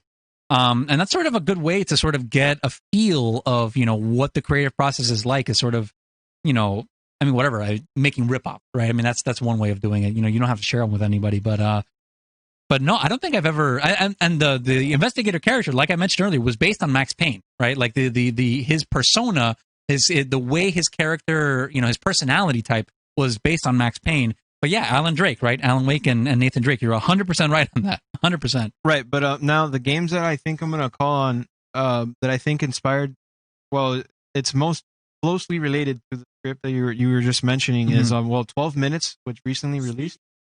Okay, but that didn't exist in 2011. No, it didn't. But I'm just saying, like, for Chris Mamba. You know, sure. Okay, I hear what you're saying. They're trying to say, like, oh, isn't that the story of a game? I mean, we got 12 Minutes. I think Twin Mirror that recently came out from Don't Nod. Is that the premise of Twin Mirror too? I mean, it's something like that where maybe I should have made this thing 6 years ago when I had the chance. Who knows, man? Who knows? That's the big thing about trying to like struggling with getting ideas out and stuff, is that a lot of the times maybe multiple people have the same idea at once. It's actually really good. But, you know, something that bodes well for you is, hey, that show kind of failed after one season, man. So you could still learn from what they did wrong, and you could actually go ahead and improve upon what they did. Like, just from what you described, I would totally watch that. It just depends on how you execute it. I'm not like a big TV guy. There's been very rarely I would find the gem of a show that's caught my attention, Breaking Bad being one of them. But if you actually got that idea and you managed to run with it, you got like good actors and stuff, and sure, you found the way to make the story captivating, I'd watch that. So don't give up on it just yet. I mean, and you know what? Even on like YouTube and stuff, like most ideas have already been like taken. And a big thing is maybe you see what another person's doing, you grab that and find a way to make it your own. Maybe do it even better or whatever. You know what I'm saying? Like, sure, absolutely. Yeah, and I'm actually a big fan of Max Payne. So if you find a way to get that into a video game, just let me know, because we haven't had Max Payne in like what 7 years now. Man, I would love another Max Payne. I go back to Max Payne 3 like every few months I'll just load up a level and just like shoot, because it's just the way they design the shooting in that game, so satisfying. So satisfying. Yeah, I really hope Rockstar, man. I really hope Rockstar, now that they've kind of had their own, touch with or bracing for what overworking their employees is, and them being another company has fallen to that. I hope now that they take a step back with making slightly smaller games, that they consider bringing back maybe Max Payne. I know for them the numbers weren't there. But hopefully, maybe they might reconsider and see if they bring it back one more time, or a remaster or something. Wants to believe that, but the realist in me knows that the future for them is shark cards. I mean, it's just shark cards. Red Dead Online. I mean, it is what it is. I have to let the dream go. That Rockstar technically Rockstar is the last big AAA company that actually dedicates themselves to making a good game. Notice everyone else either makes really small, like PlayStation style single player adventures, or they just glitchy mess Cyberpunk. So, well, since we're making kind of the natural transition to video games, and obviously the podcast is mainly game oriented. Before we get right into gaming, why don't you go ahead and tell us what outside of like podcasting, if you want, you can expand a little bit more upon that too. If like there's a specific goal or whatever you're setting up for like your creative pursuits, but why don't you tell us about your other interests and hobbies? And then if anything, since obviously you're a gamer, being on a gaming podcast, you could talk a little bit about some of your opinions on what's been going on with gaming lately and all that stuff too. Absolutely. Well, other interests and hobbies. I tend to be a pretty obsessive personality. So, I mean, a lot of times I'm sort of like very immersed in whatever it is I'm doing. So, I mean, the writing thing is I guess it's technically a hobby because I haven't been paid for it yet. So, I mean, I guess that technically counts. But I mean, outside of that stuff, right? I do enjoy films. I like Korean thrillers, and spaghetti westerns. Those are sort of two genres that I'm sort of a big fan of. For sure. What's a spaghetti western? I've never heard the term. So the spaghetti western, the term comes from the fact that in the 60s it was a sort of a popular subgenre of the West. The western in the 50s and the 60s was what the superhero movie is now. Like, it was the genre of film, right? It was the biggest genre, made the most money. And spaghetti westerns were westerns that were made by filmmakers in Italy, right? So that's where spaghetti comes from in that. And they would shoot them in Italy, they would shoot them in Spain. Spaghetti. That's but a good name right there, a lot of the biggest directors over there, Sergio Leone, Sergio Corbucci, The Good, the Bad, and the Ugly. That's a spaghetti western. A lot of those Clint Eastwood ones were, Django, the first Django, not Django Unchained with Quentin Tarantino. But the first Django, that was a spaghetti western. The Great Silence, which I just learned something new today. Oh, you did? Damn, yeah. I had no idea. I thought those movies were made in America. No, they were. So what's funny about the making of those movies is that Clint Eastwood does all of his dialogue in English, right? But then all the other actors, or most of them, right? Because sometimes like Lee Van Cleef is an American actor, but all the other actors are sourced from wherever they're shooting, whether that be Spain or Italy. So they're all performing in their native language. So they're going to dub the movie later. So they're not even worried about sound. So Clint Eastwood's trying to do his scene, and like people are playing Frisbee and playing music and yelling and shouting, and he can't even focus because he's trying to do the scene with the guy. And he was saying that it was a terrible way to act because there's no way to keep your concentration with people literally throwing Frisbees in your line of sight. Which is sort of a funny little quirk about how they make those movies. But yeah, film. I like to read. I like, what happened? What's going on? I guess I'll do it. Otis is just saying that he's gonna leave now because he has some things to do. But He just wanted to say it was super interesting, and he thanks you for actually coming on the show with us. And it was actually inspiring for him to actually hear about all the creative process he's doing. So well, I'm really glad you were able to get something out of it. Yeah, no. Thanks for asking the questions. I mean, by the way, guys, we're still trying to get the flow of how we're doing this. Being live and all that, and then turning into a podcast format later on. So we're sorry if any of the if we interject with the Twitch chat at some point that seems inconvenient or whatever. But honestly, for just stuff like that, I would just so that it doesn't throw us off the conversations, I would just hold off to it onto it to a part where maybe we could just inject it to the conversation if the flow starts slowing down or whatever. But right now, I just oh, I'm sorry. That's all right. It's all right, man. We're learning. I'll take you on to the next thing. So Westerns and gaming. All right, Red Dead Redemption. Hit me. What's your thoughts? I think that's some of the one or best. two. Well, both of them really. I think both of them are probably one of the best Westerns ever made. Personally, for me, those games are 10 out of 10. Yes. They're 10 out of 10. Video games, yes, they are easily the best sort of Western style video games that I've ever played. But to be fair, there's not a whole lot of them. Right? I mean, aside from Red Dead, what are the other big franchises? Call of Juarez, Gun, and when were the last time those games were even around? I think the last Call of Juarez was a re-release of Gunslinger on the Switch, right? But I mean, Gunslinger, I think was the last main one, or Cartel. I think the Cartel was the last Call of Juarez. Yeah, Call of Juarez. It's not even really Cartel. a Western, right? It's sort of them going into the Mexican, dealing with Mexican drug cartels. But yeah, Red Dead, when it comes to video games, is sort of the standard. I mean, that's honestly one of the inspirations on some level to the stuff that I'm writing, or at least the Western I was writing this year. Part of the way I would go about it was I would have Red Dead Redemption 2 up on the TV, and I would just sort of wander around the landscape, turn off the mini map, just sort of appreciate all that and sort of allow that and the soundscape and the music to sort of get me into that headspace of the Western, I guess, right? Because that was the thing I was writing at the time. So that helps in terms of inspiration. But as far as the actual game, Red Dead 1 was a very well done game for its time. I've gotten back to it since, and there are things that haven't aged as well, right? I mean, the game's 10 years old at this. It is 10 years old. Holy shit, it is 10 years old. Yeah, man, game of the year 2010. It's literally 10 years old. So obviously there are things that have not aged well because, obviously technology is, always improving. And there are things that Red Dead 2 does better than Red Dead 1. But I would honestly say that as an all-around game, just from point A to point B, I prefer Red Dead 1 to Red Dead 2. I mean, all things considered. I mean, what would you say, just off the top of your head, something you feel about one that is probably better than 2? Because I've seen a lot of that going through in the community where a lot of people are saying, Red Dead 1 was a bit more open and a bit more free in what you can do, and 2 is too linear, it's too forced into a scenario situation where you're trying to play off a play or something. So, what's your input? That is my biggest concern with it, right? Is that, there is this, you have to understand with the idea of the West, right? Just the romance of the open frontier and sort of opportunity on the horizon, that's sort of the optimistic look of the West, right? And Rockstar takes this sort of more cynical approach of, the Wild West is dying, right? 1911 is when they start Red Dead 1, right? And then they go even further back with Red Dead 2. So both of those games have always been about how the law is coming in and sort of, taming the Wild West.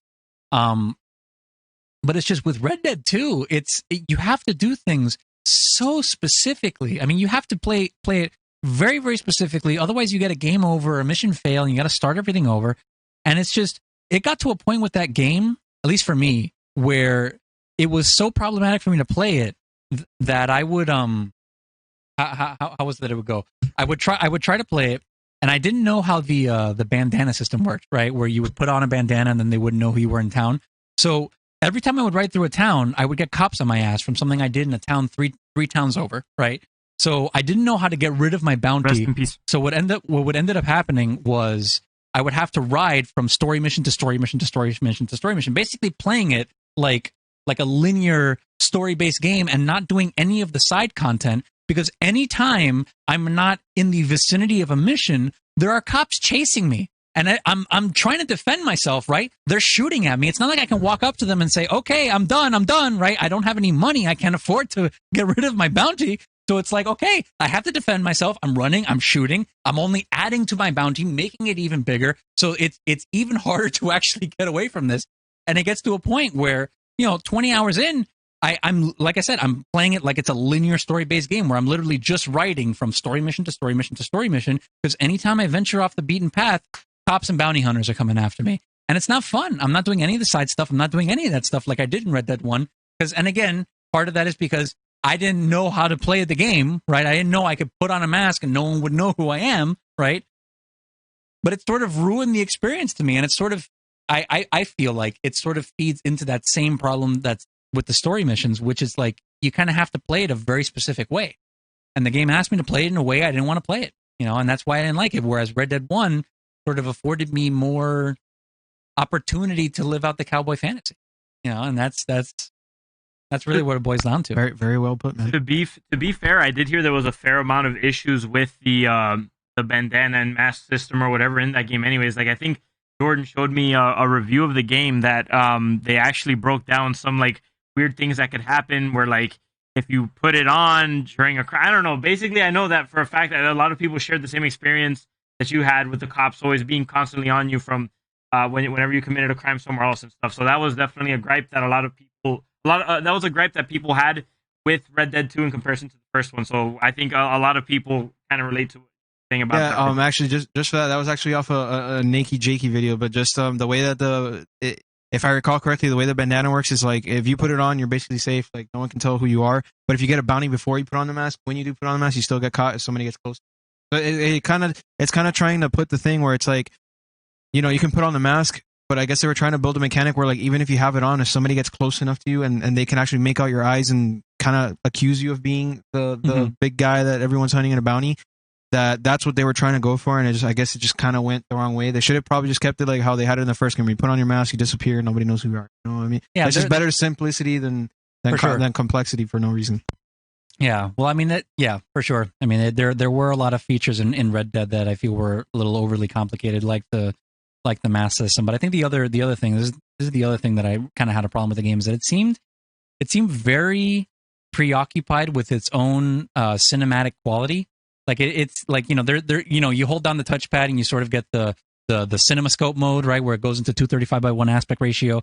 The black bars that you've seen in all those movies, and it's sort of like these like sweeping camera shots of you riding across the terrain. It's very beautiful. But if there's anything that encapsulates my biggest problem with Red Dead or Red Dead 2, and Red Dead 1 doesn't have this problem, but Red Dead 2 is that it's in the mission where you just get right off the boat back from Guarma. And you're going back to your clan or whatever it's called, the people. I can't even imagine what the word is. Whatever. It speaks volumes of the game. Yeah. You're riding back to your group, and then Unshaken by D'Angelo starts playing, which is I guess supposed to be sort of like the Far Away moment from Red Dead 1, where you get off the boat and Far Away starts playing while you're riding around Mexico, and it asks you to put it in cinematic mode. So I'm like, okay, great, I'll put it in cinematic mode. And what's interesting about cinematic mode is that the directional stick doesn't actually change based on the angle. So if you're pressing forward, I'm sorry, I meant to say it the other way around. The direction that you're pressing changes based on the angle of the camera, right? So if you're pressing forward in one angle, right, and then it switches to another, forward in that one might be left, depending on the way the camera's actually structured. Hell no. Right. That's the most annoying thing ever, exactly. Man. So I'm writing, right, and the song's playing, I'm vibing with the music, and all of a sudden the camera changes, and I hit a rock, and I fly over this rock, over a cliff, and and it's just, I couldn't help but laugh. That takes you out of the moment, right? I wish I had that clip. Let me see if I even have that clip. Let me see if I could show that clip to you. I mean, granted, I know you guys are on Twitch. I have my PS4 here, but yeah, it just seems like it was so preoccupied with its own cinematic quality that I don't know, man. It really held the game back, But I honestly think I might have gotten Yeah, no, I don't have anything. Man. I don't have anything. Damn, that's rough. That's a ripperoni. That's rough playing a wonderful game like that. Gallery? No, it would be in Capture Gallery. That's a rough game to play and then just fall into something like that. Yeah. You might have deleted it. Because space, I did delete it. I did delete it. Let me ask you, that's Lost Legacy. Since we're getting ready to start our 2020, no, I don't know. Maybe we should save the questions regarding the games of the year and stuff. For later. Let's hold on that because I actually do. I mean, we still kind of have a bit more to go on this on Sergio's guest. We have one more question, so please let me ask the question. I deleted it. Speak into the microphone. I am. It's not like directly at my face. Literally, the moment you do this, even slightly, because you're like doing like moments where you look at Sergio.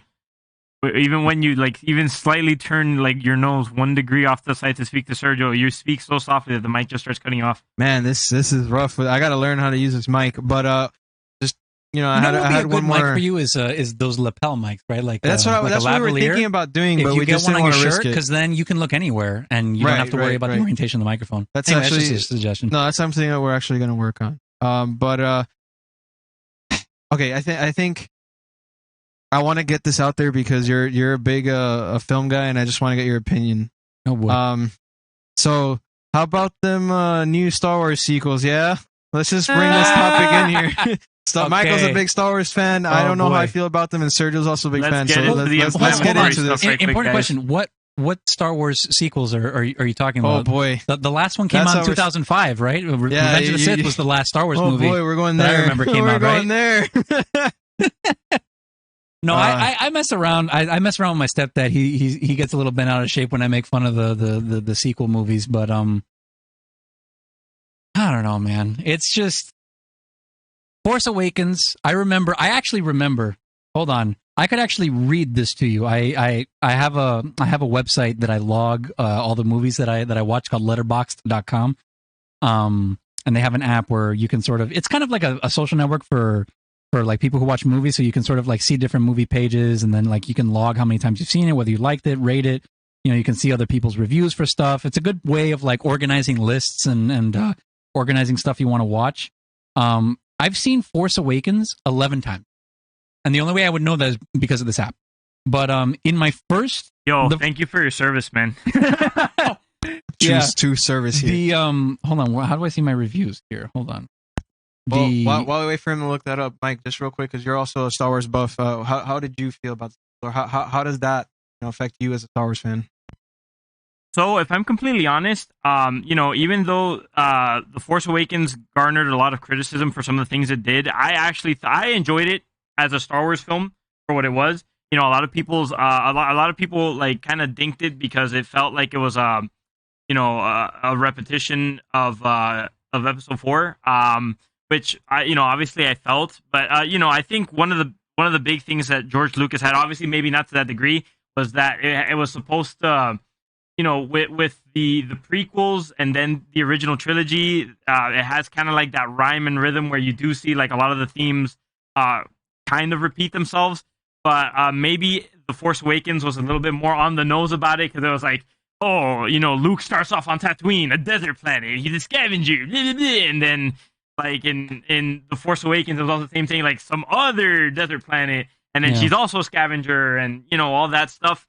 But personally, I enjoyed it. My only gripes with it, truly, that I could say was like, it did, well, at least it didn't make sense to me. Well, okay, so just it's something that doesn't even have to do more so with a movie. I don't like the fact that they rewrote Star Wars canon to kind of fit like what they were trying to do then, because I already had my own understandings of how lightsabers were supposed to work and force powers and stuff. So then they kind of changed that with bringing the sequels in. I kind of didn't like that, but that doesn't have to do so much with the movie. With personally, the only thing I didn't really like about it was just that it didn't really make like how strong Rey was at some points didn't make sense. I was okay with her being like physically strong, like being able to fight with her staff and all that. Mm-hmm. But for me, I kind of drew the line where when she was able to use like the force persuasion on a stormtrooper without any form of training, because I was like, that doesn't work. How do you even know what that is? How do you even know what that is? How do you even know what to do, right? What part of your body to use in order to do that, right? You had to go to a school since you were a baby, right, in order to use Jedi powers before. But now it just comes naturally, right? And I know it's a very easy argument. People like to lean into, raise a Mary Sue and all that stuff. I honestly don't give a shit about any of that stuff, because fundamentally the biggest problem with the sequels for me, and the thing I was looking up was that I remember saying to myself that there was going to come a point, likely in the near future, where Star Wars films will have reached the Marvel saturation point for me, and I will, I won't click on, every time there's a new announcement or a new trailer or something like that, because I'm just not going to care about these movies, because there's just going to be so many of them, and they're going to start getting bad. What really disturbs me about those new movies is that there was no plan. There was no plan, right? You spend $4 billion, right, on one of the biggest brands in movie history, and what's the goal? I'm just gonna hire some people, and they're just gonna make some movies, and we're just gonna collect the toy sales. Like, to hear Daisy Ridley talk to what's his name, the guy who played Olaf in Frozen, I forget, Josh Gad. To hear her talk to Josh Gad and say that all the way back in Force Awakens that they were toying around with the idea of her being Obi-Wan Kenobi's kid, and then they get all the way to 9, and her lineage is changing while they're shooting the movie, right? I mean, it's just, it almost seems like the careless disregard with how they were treating this brand. I mean, it just seemed like they thought that they were going to buy the brand and that people were just going to buy tickets. No matter, as long as it says Star Wars on it, we'll keep buying stuff, right? We'll keep buying toys, right? What happens now? It's ultimately really disrespectful too, man, because like Star Wars has been like the thing of people's childhood since like the 70s, bro. No, but here, let me tell you something. I remember, and this is, before all the Disney stuff, right? I remember this documentary I saw. It's called The People versus George Lucas, and it was sort of this encapsulation of this segment of the fandom when the prequels were out, of people who just hated the prequels, right? Oh, they're for kids, they're too kiddie, Jar Jar Binks, all this and that, right? I grew up with the prequels, right? I had the original. I mean, the first movies I watched were the OTs, what my stepdad showed me, and then the prequels came out, and I saw those in the theater, and I have my reservations about it, right? Like, I don't think Attack of the Clones is a good movie, right? But at the very least, and you sort of talk about this with how they rhyme and all that stuff, like, they all had George behind them, right? And even though it was a business venture, and I'm not going to sit here and pretend that Star Wars was always a purely creative thing, right? Like, when the first Star Wars came out, they sold empty boxes to children that Christmas because they couldn't sell the toys fast enough. Okay, like, it's about money, right? He kept the merchandising rights. He makes tons of money. It is absolutely a business venture, right? Just because it's a business venture doesn't mean that it can't be creative too. But again, it is a business venture. But at least when George was behind it, right? Like, you could feel the person in there. You could feel that there was some sort of creative vision that was taking place here. These Disney movies, it just feels like generic sci-fi. And that's honestly the worst part about these movies, is that there are sometimes I'm watching and I can't tell if I'm watching Doctor Who. I can't tell if I'm watching Firefly. I can't tell if I'm watching whatever, and that kind of sucks, honestly. And don't get me wrong, Mandalorian's great. I'm enjoying Mandalorian. It's probably the best thing that Disney's put out with the brand. But these new movies, man, it's just, what in particular makes you feel that it's kind of lost its identity as Star Wars? Like, what exactly are the elements where you're watching this and you're drawing the line saying, like, you know what, this doesn't really feel like Star Wars to me? Like, well, what is it? Can you, like, firmly, like, put a pin on what exactly is it about those movies that make you feel like it's not really Star Wars? I have to think.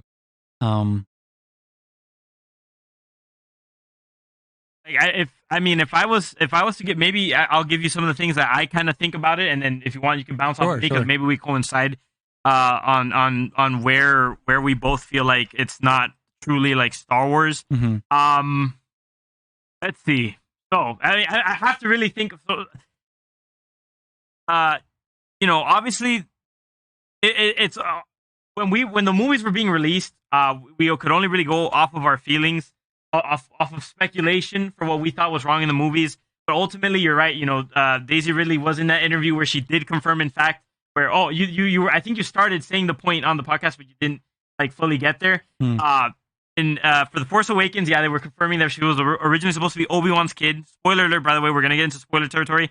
You guys should have seen the movies by now, honestly. But you know what? We're just gonna keep talking about it. Don't bother seeing them. Don't bother watching them. He's right. Don't give them your money. Speak with your wallet. Let them know you don't want any more of the Star Wars like sequel shit. Our spark notes of the 3 movies, which are going to come up in a couple seconds, are probably better than the movies themselves, to be honest. Yeah, that's my spark notes, is me falling asleep.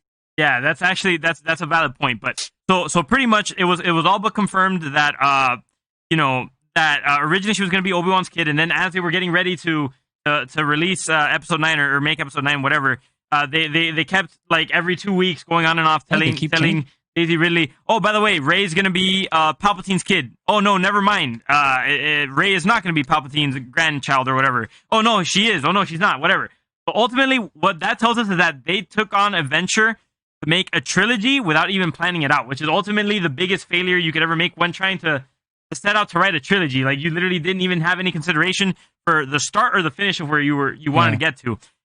So to me, what made it not really feel like Star Wars, I guess it was ultimately just that. I think it was the lack. There was no unity or no cohesiveness between the three stories. Absolutely. It's kind of like they were setting up all these cool subplots and all these ideas that were really neat. Kind of like how, you know, Finn might have been a Force sensitive or whatever. They were kind of exploring that. Or they, in The Force Awakens, for the first time ever, they gave us the perspective of someone who was a foot soldier within the Empire. That was something that was actually kind of refreshing and Turncoat unique. Stormtrooper, right? What an incredible idea that ends up amounting to absolutely nothing.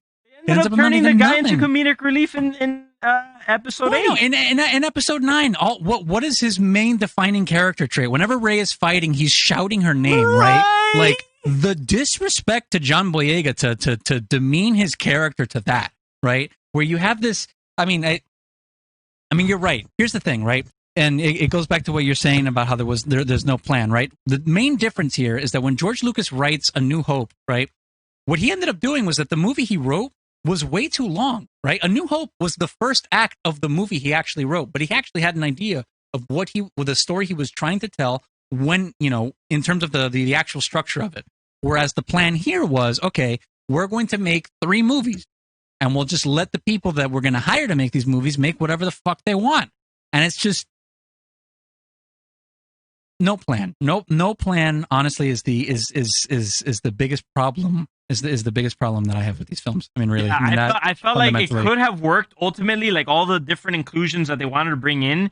But, you know, when I guess they just like try to focus in on these very particular parts of Star Wars, they kind of end up missing the greater picture as a whole of what Star Wars is supposed to be like. You know, they're like, oh, you know, you're supposed to have a big bad guy, so let's get a Palpatine knockoff, or let's actually bring Palpatine back.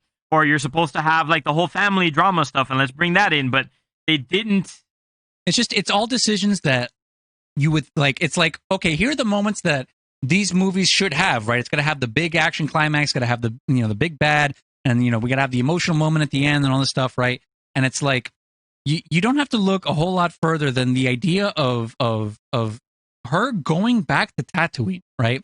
Going back to this planet. First off, that Leia has nothing to do with, right? Burying her lightsaber in the sand with Anakin's, it is Anakin's technically. I mean, it eventually became Luke's, but burying both of these lightsabers at Luke's parents' house, or Luke's aunt and uncle's house. First off, a place he didn't like, right?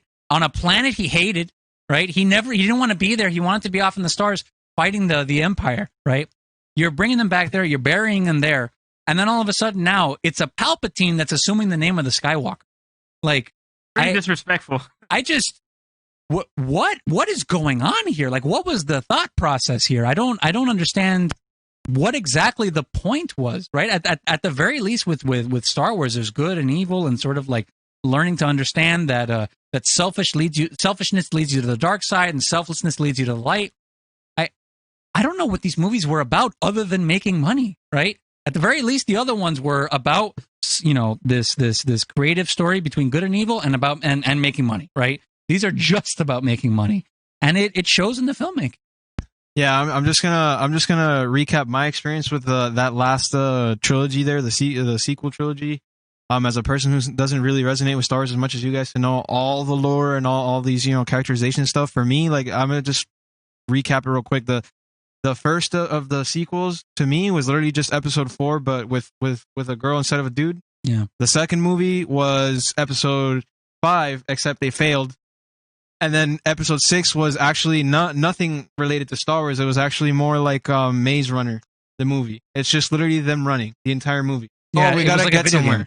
Wait, this whole thing of like, I'm gonna build a knife based on the wreckage of this thing. First off, how do we know that thing's still gonna be standing whenever this knife's ever gonna get used, right? Like, stuff degrades over time, right? Worst MacGuffin ever. It's like the Goonies or something. It's not even Star Wars, and I don't know what you're thinking when you hire the guy who wrote Batman v Superman to write your Star Wars movie. What you think you're gonna get? What do you think you're gonna get? It's embarrassing. It's embarrassing. Let me tell you something, man. I went back to the prequels, and I had an editing challenge for myself where I turned the 3 movies into 1 2-hour movie. Right. I tried to go back to Force Awakens. I can't even finish watching it because it's just there are so many parts that you're watching when you're watching this movie unfold where it's like, oh, that amounts to nothing. Oh, that amounts to nothing. Oh, that amounts to nothing. And there just ends up being all this time wasted, right? Where just nothing ends up happening over the course of the story. And it's like I can't even watch it anymore because it's just it doesn't, it feels empty. It feels hollow, and it whatever. And Mamba was kind of vibing with your thought there. She said, I legit thought Finn would be a Jedi. It's a shame. And Lime Lion says, literally, like, I'm Rey was good. I'm a Palpatine. I'm gonna over dramatic kill the person I love. Kylo and Solo dies and bury 2 lightsabers to retire as a younger Jedi.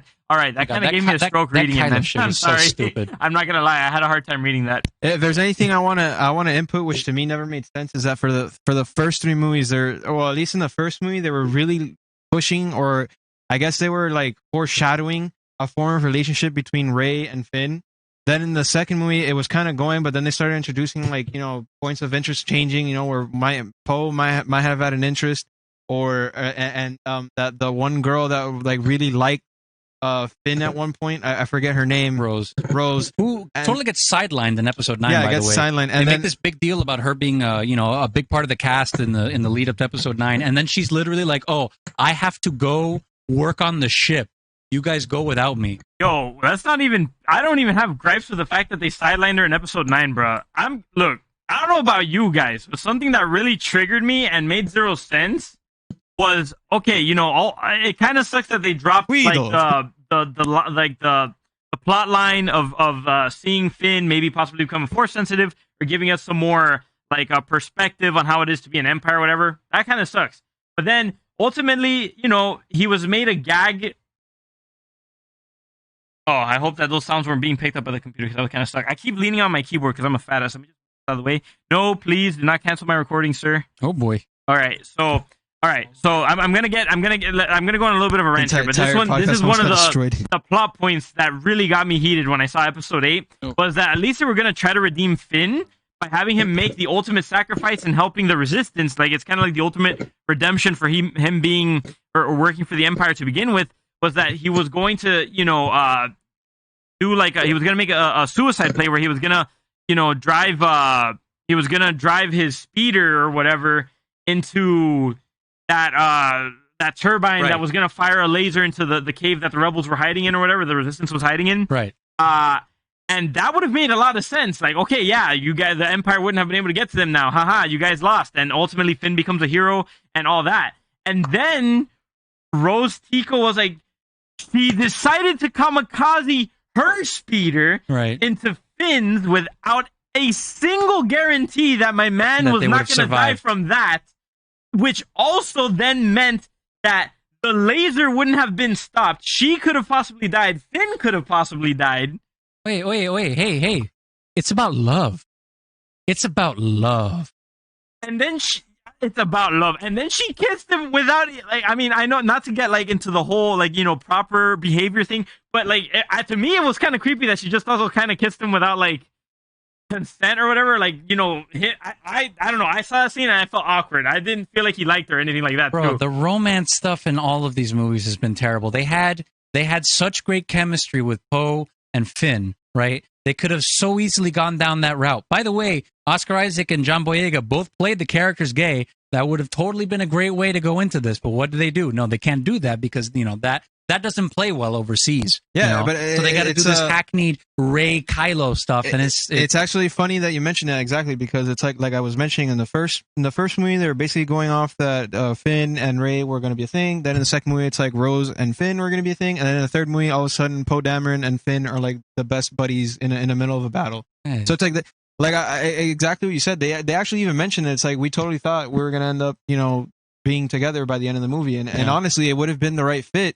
if they had been leading to that since the beginning. Honestly, like, I could understand if maybe Finn was interested in Rey at the beginning, but then he meets Poe and then he gets interested in Finn, But we'll fix that when we get back to it. But yeah, I mean, I would have wanted the Poe Finn chemistry. I think that's perfect. Two guys that are like really out there and battling, covering each other and really, having that extra Talk love about representation. chemistry, But I mean, not to get into it it much, but is. yeah, exactly. It is what it is, And to me, going off on the Rose thing, where you were just mentioning that she basically just tried to save him from the laser, that to me that reminds me of the little meme that people have going off Iron Giant, where that one soldier craps out looking at the Iron Giant. He shoots the nuke, and then the captain's like, "What are you doing?" And it's like, "I'm trying to kill the Iron Giant," and then it's like, "But where is he?" "Oh, he's right there, sir." "And where are we?" "Oh, we're right next." And then he like realizes. You watched the delivery of that, by the way. Iron Giant's one of my favorite films, so you just made me cry on the inside. But you get my point, though. Where's the giant, Mansley? And then the whole point was that he turns around, he just sees the Iron Giant right behind him, and just like,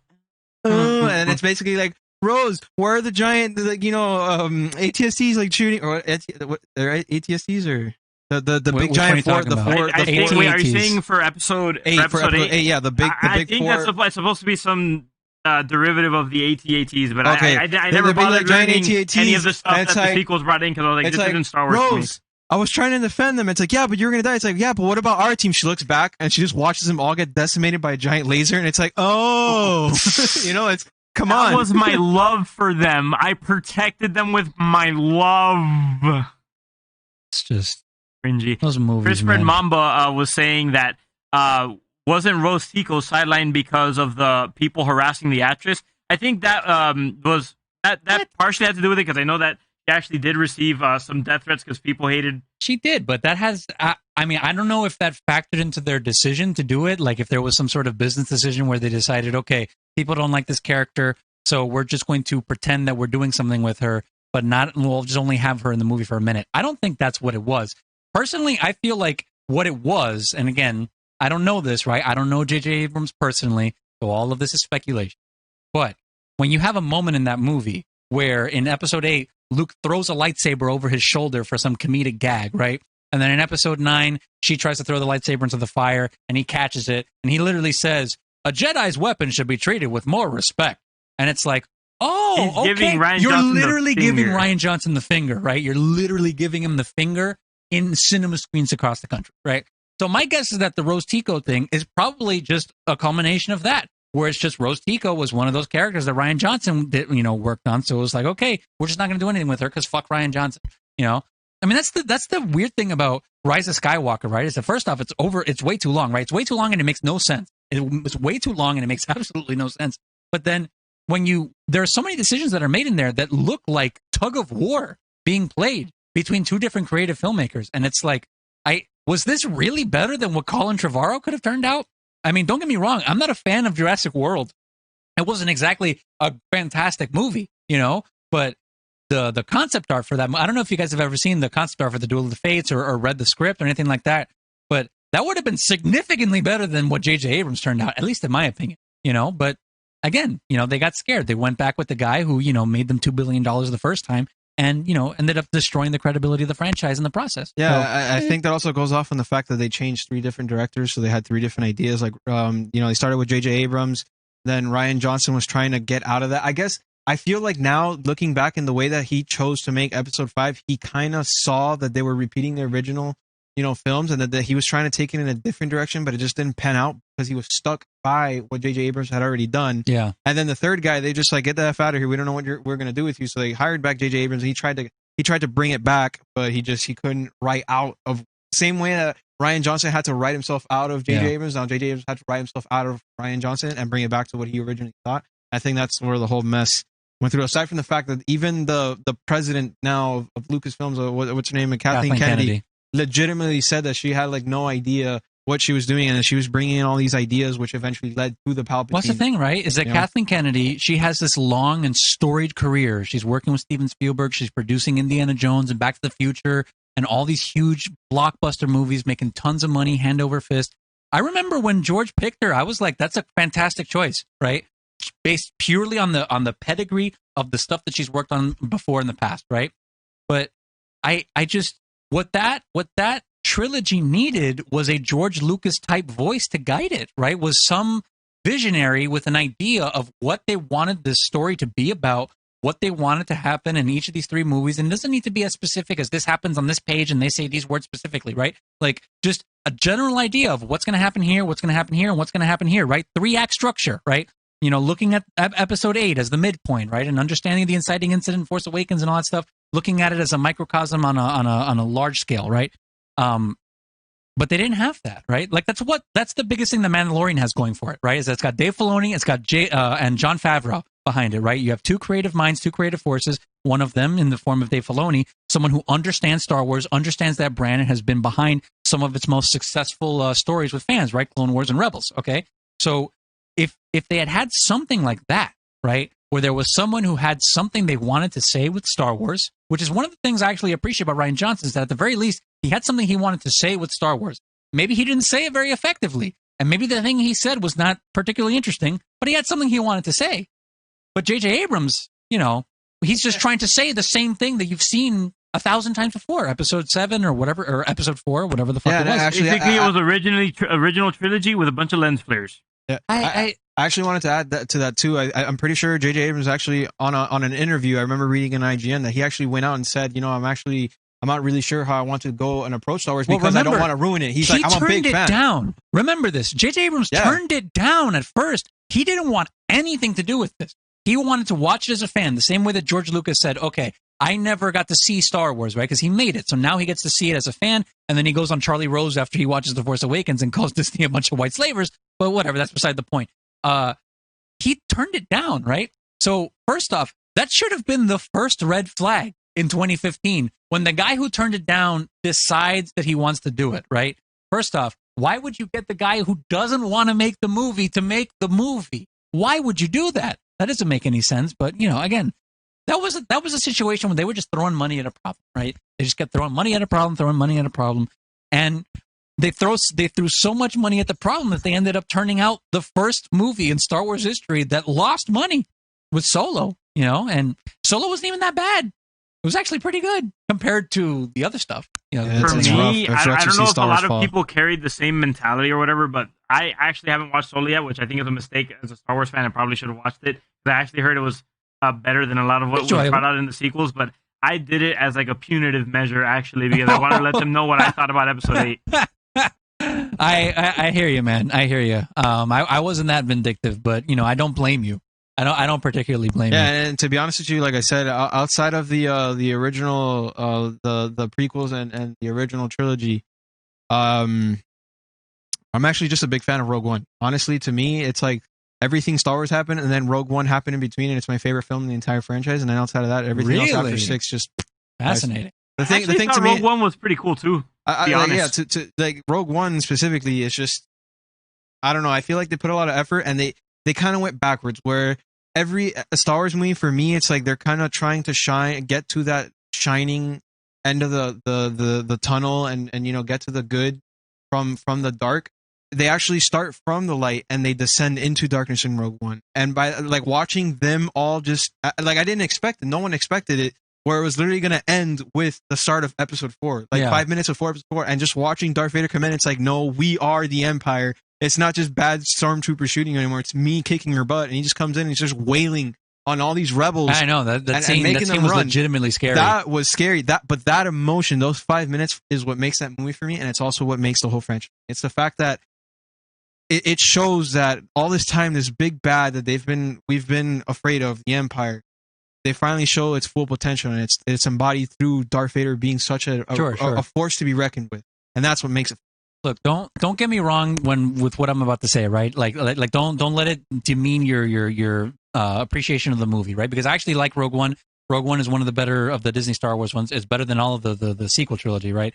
And I love the last 5 minutes of that movie, right? Seeing Darth Vader tear those people to pieces, I could literally feel my heart rate increasing while I was in the theater, right? Like, I mean, legit. It was very well done. However, I will say, if there's anything that can paint a picture of what the main difference between Kathleen Kennedy's Star Wars and Jon Favreau and Dave Filoni's version of Star Wars is the end of Rogue One.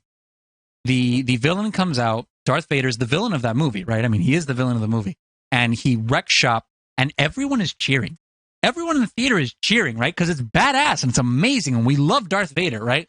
What other movie have you ever seen where the villain comes out and it's just annihilating people, right? Just decimating people, and people are cheering. People are excited. They're happy that he's killing the good guys, right? Okay, fine. So that's Rogue One, right? That's the Disney version of Star Wars where the evil and the destruction is glorified, right? And then you have the end of The Mandalorian Season 2. I'm not going to mention who it is, okay? But let's just say it's a light side leaning user, right? Okay. Comes out. It's almost the exact same scene, right? Where he's just tearing these people to pieces, right? Or not people, right? They're dark troopers, but he's just tearing them to pieces.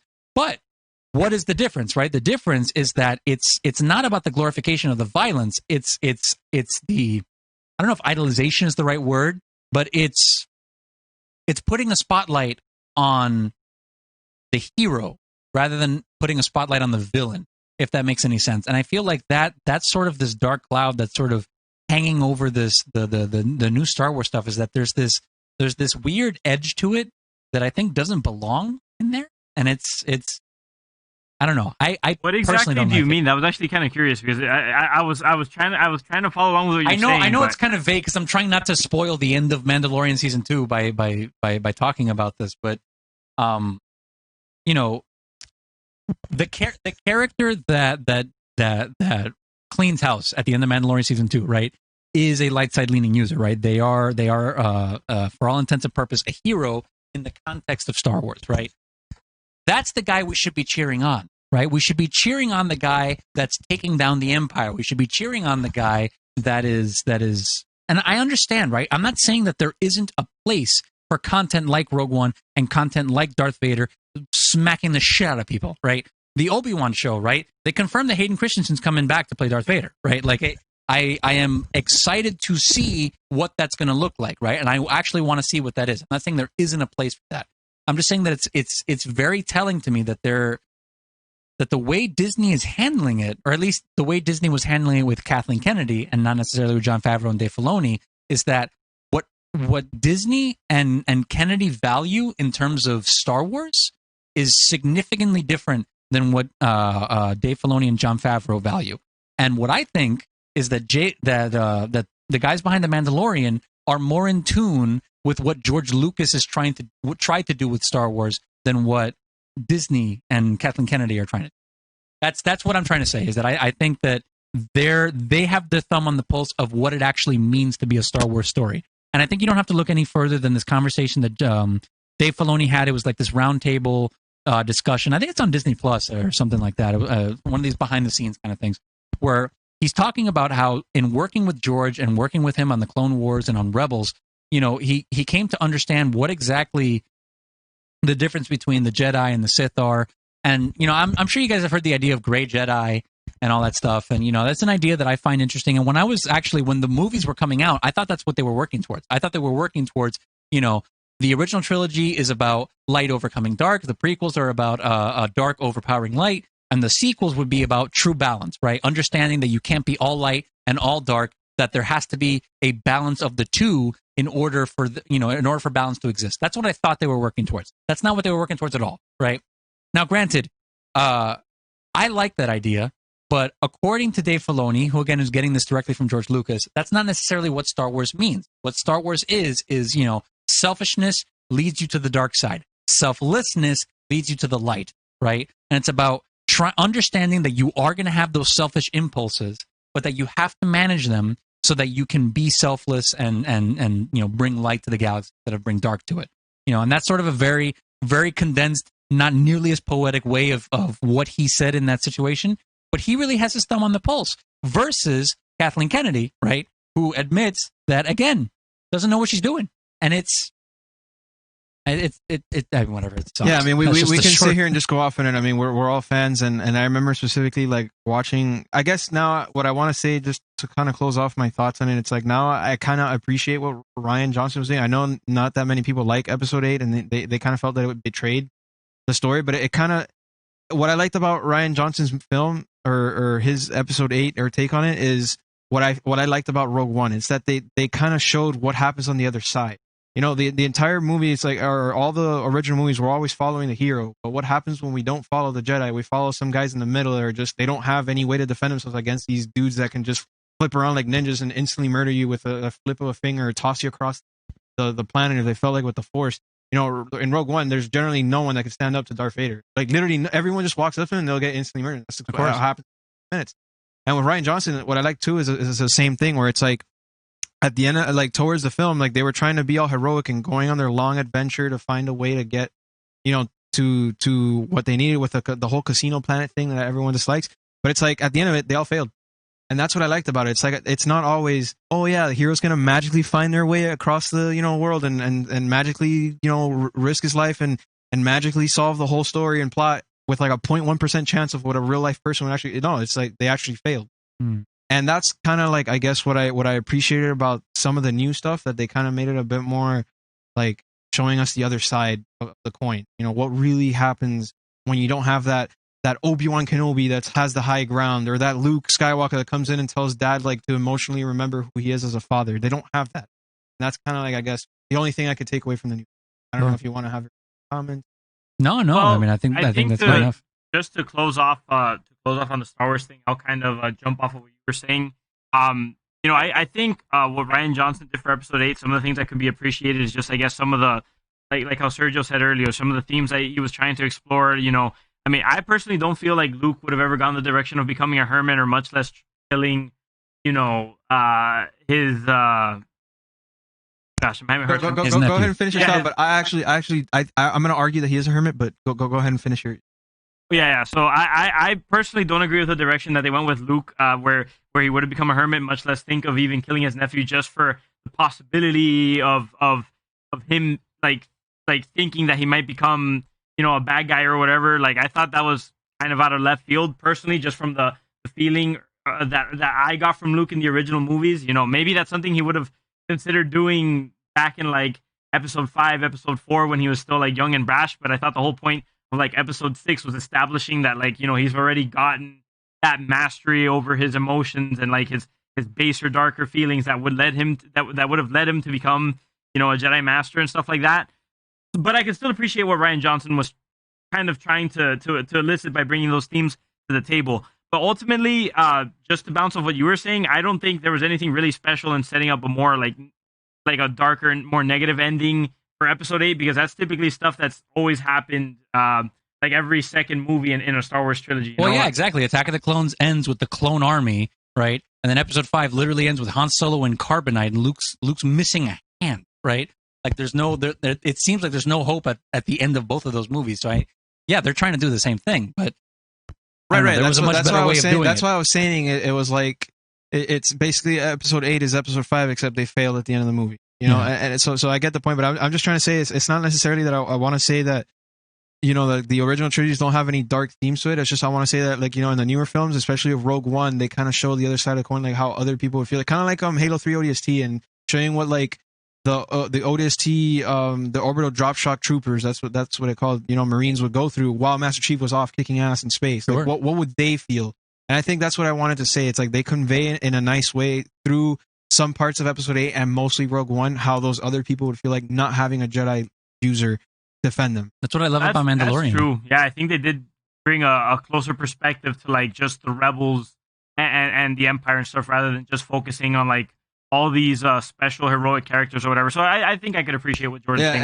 And also to justify real quick, because I actually did like I didn't like how kooky of an old man Luke was in Episode 8, but I did like the fact that he was a hermit at the end of Episode 7, because of the fact that I'm a big fan of the Jedi Knight series. So for me, Luke technically has had his school fail 3 times now, and after the 3rd time, I could expect him to finally give up with life and just be like, all right, screw this, I'm just going to go live as a hermit. But because they took off the expanded universe, it really doesn't make sense, which is, it lends to what they're saying, Sergio and Mike, that it really doesn't make sense for him to be a hermit. For me, as an expanded universe fan and playing through the Kylo adventures in the Jedi Knight series, Luke has technically lost his school 3 times, and all 3 times were because his students betrayed him. So yeah, that's true. I think about that. To me, makes sense. That's something that kind of bothers me about the new Star Wars movies, is that they seem to really want to borrow from the extended universe, but then they don't actually like. I don't know. I don't feel like they give it the respect it's due. But I don't know. I think we're pretty much good on this episode. How are you guys feeling? Is there anything you would like to add? Or? I had a lot of fun, guys. This was so much fun. No, man. No, I totally agree. I feel pretty happy about our first guest spotlight. So Yeah, thank you so much for coming on. Thanks for having me on. This is going to be the part where you're going to go ahead and be able to plug in anything you want to plug in. Let us know what you got going on in your life right now. If there's anything that we could do, both our audience and us to support your creative endeavors, or just share something with us, man. Yeah. I know I mentioned it a couple of times earlier in the show, but yeah, so youtube.com. Actually, so the best place to go really is Soto Filmworks, is SOTOFLIMWORKS. Soto Filmworks. That's you're gonna find all my movies there. You're gonna find all my podcasts there. And that's really the best place to get it, because, like I said, there's a different URL for YouTube and Twitch. We do the podcast, SR Sotolongo. We don't have a regular date for it yet. I'm still working on getting that, sort of like getting an actual day that we do these on a weekly basis. But they usually come out once a week. So feel free to subscribe to the YouTube channel, and you can go check that out. Jordan was on our first episode if you want to go out and check that out.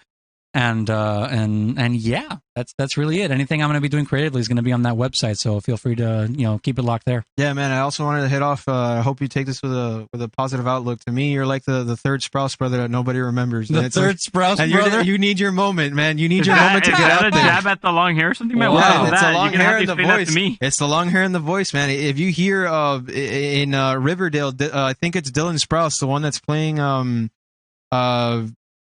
I forget his name now. He's playing Archie's best friend. He's playing Archie's best friend. I forget his name. JB or something like that. Oh, well, his name's like Forsyth. I remember him by his full name, not like nickname that they give him. But the point is, he talks in the same way that you do, and his diction is the same way. So it's like, to me, with the long hair and everything, you're like the third Sprouse brother that nobody knows about, and you're just waiting for your moment. It's like, me too, guys. Don't forget me. Thank you, Jordan. No, but seriously, this guy right here, this guy's a legend to me. He actually inspired me to write and start my blog and whatnot. So I look up to him a lot. We're childhood friends, and we're glad to have him on the show. Thank you again for sticking with us through this and being our first guest. Thank you for inflating my ego, but I appreciate it. I gotta stroke it. All right, guys, and just to close it out, I'm gonna go ahead and do our own plugins as is custom. As always, if you'd like to catch us when we're recording the podcast live, consider watching us at www.twitch.tv/Co-op Syndicate. That's COOPSYNDICATE. If you'd like to go ahead and support us while receiving some benefits in return for your support, you could go ahead and consider pledging to us on www.patreon.com/Co-op Syndicate. We do offer many different tiers, some as low as $1, all the way up to like a $50 tier, where you do get many different benefits. If you want to check those out, go ahead and jump on the Patreon, and you can actually see all the different tiers and what you could get for them. You do get some good rewards, like getting to vote on some of the topics that we speak on in the episodes. You get some one-on-one chat time with us when we consider doing movie reviews and game reviews and stuff. So that's pretty cool. Consider checking that out. We do upload all the full podcasts to our YouTube, which is the Co-Op Syndicate. That's spelled TheCo-OpSyndicate. So you can check that out as well. And ultimately, we are starting to release all the full podcasts over on Buzzsprout, which is basically just a hosting website that puts it on all the different places you can find the podcast. So, for example, you could check us out on Apple Podcasts, Spotify. We're pretty much everywhere. So, if you want to go ahead and give us some downloads there, that would be very greatly appreciated. It's been your co-host, Michael C. Moore. I'm your other co-host, Jordan G. Marcos. And this is the Co-Op Syndicate, guys. Also, just so you know, we're going to be taking about 5 minutes now in a brief intermission, and we will be back with our next part of this Christmas special. So just stick around. We'll be back.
just for those of you guys who are still here, we're still gonna do another episode.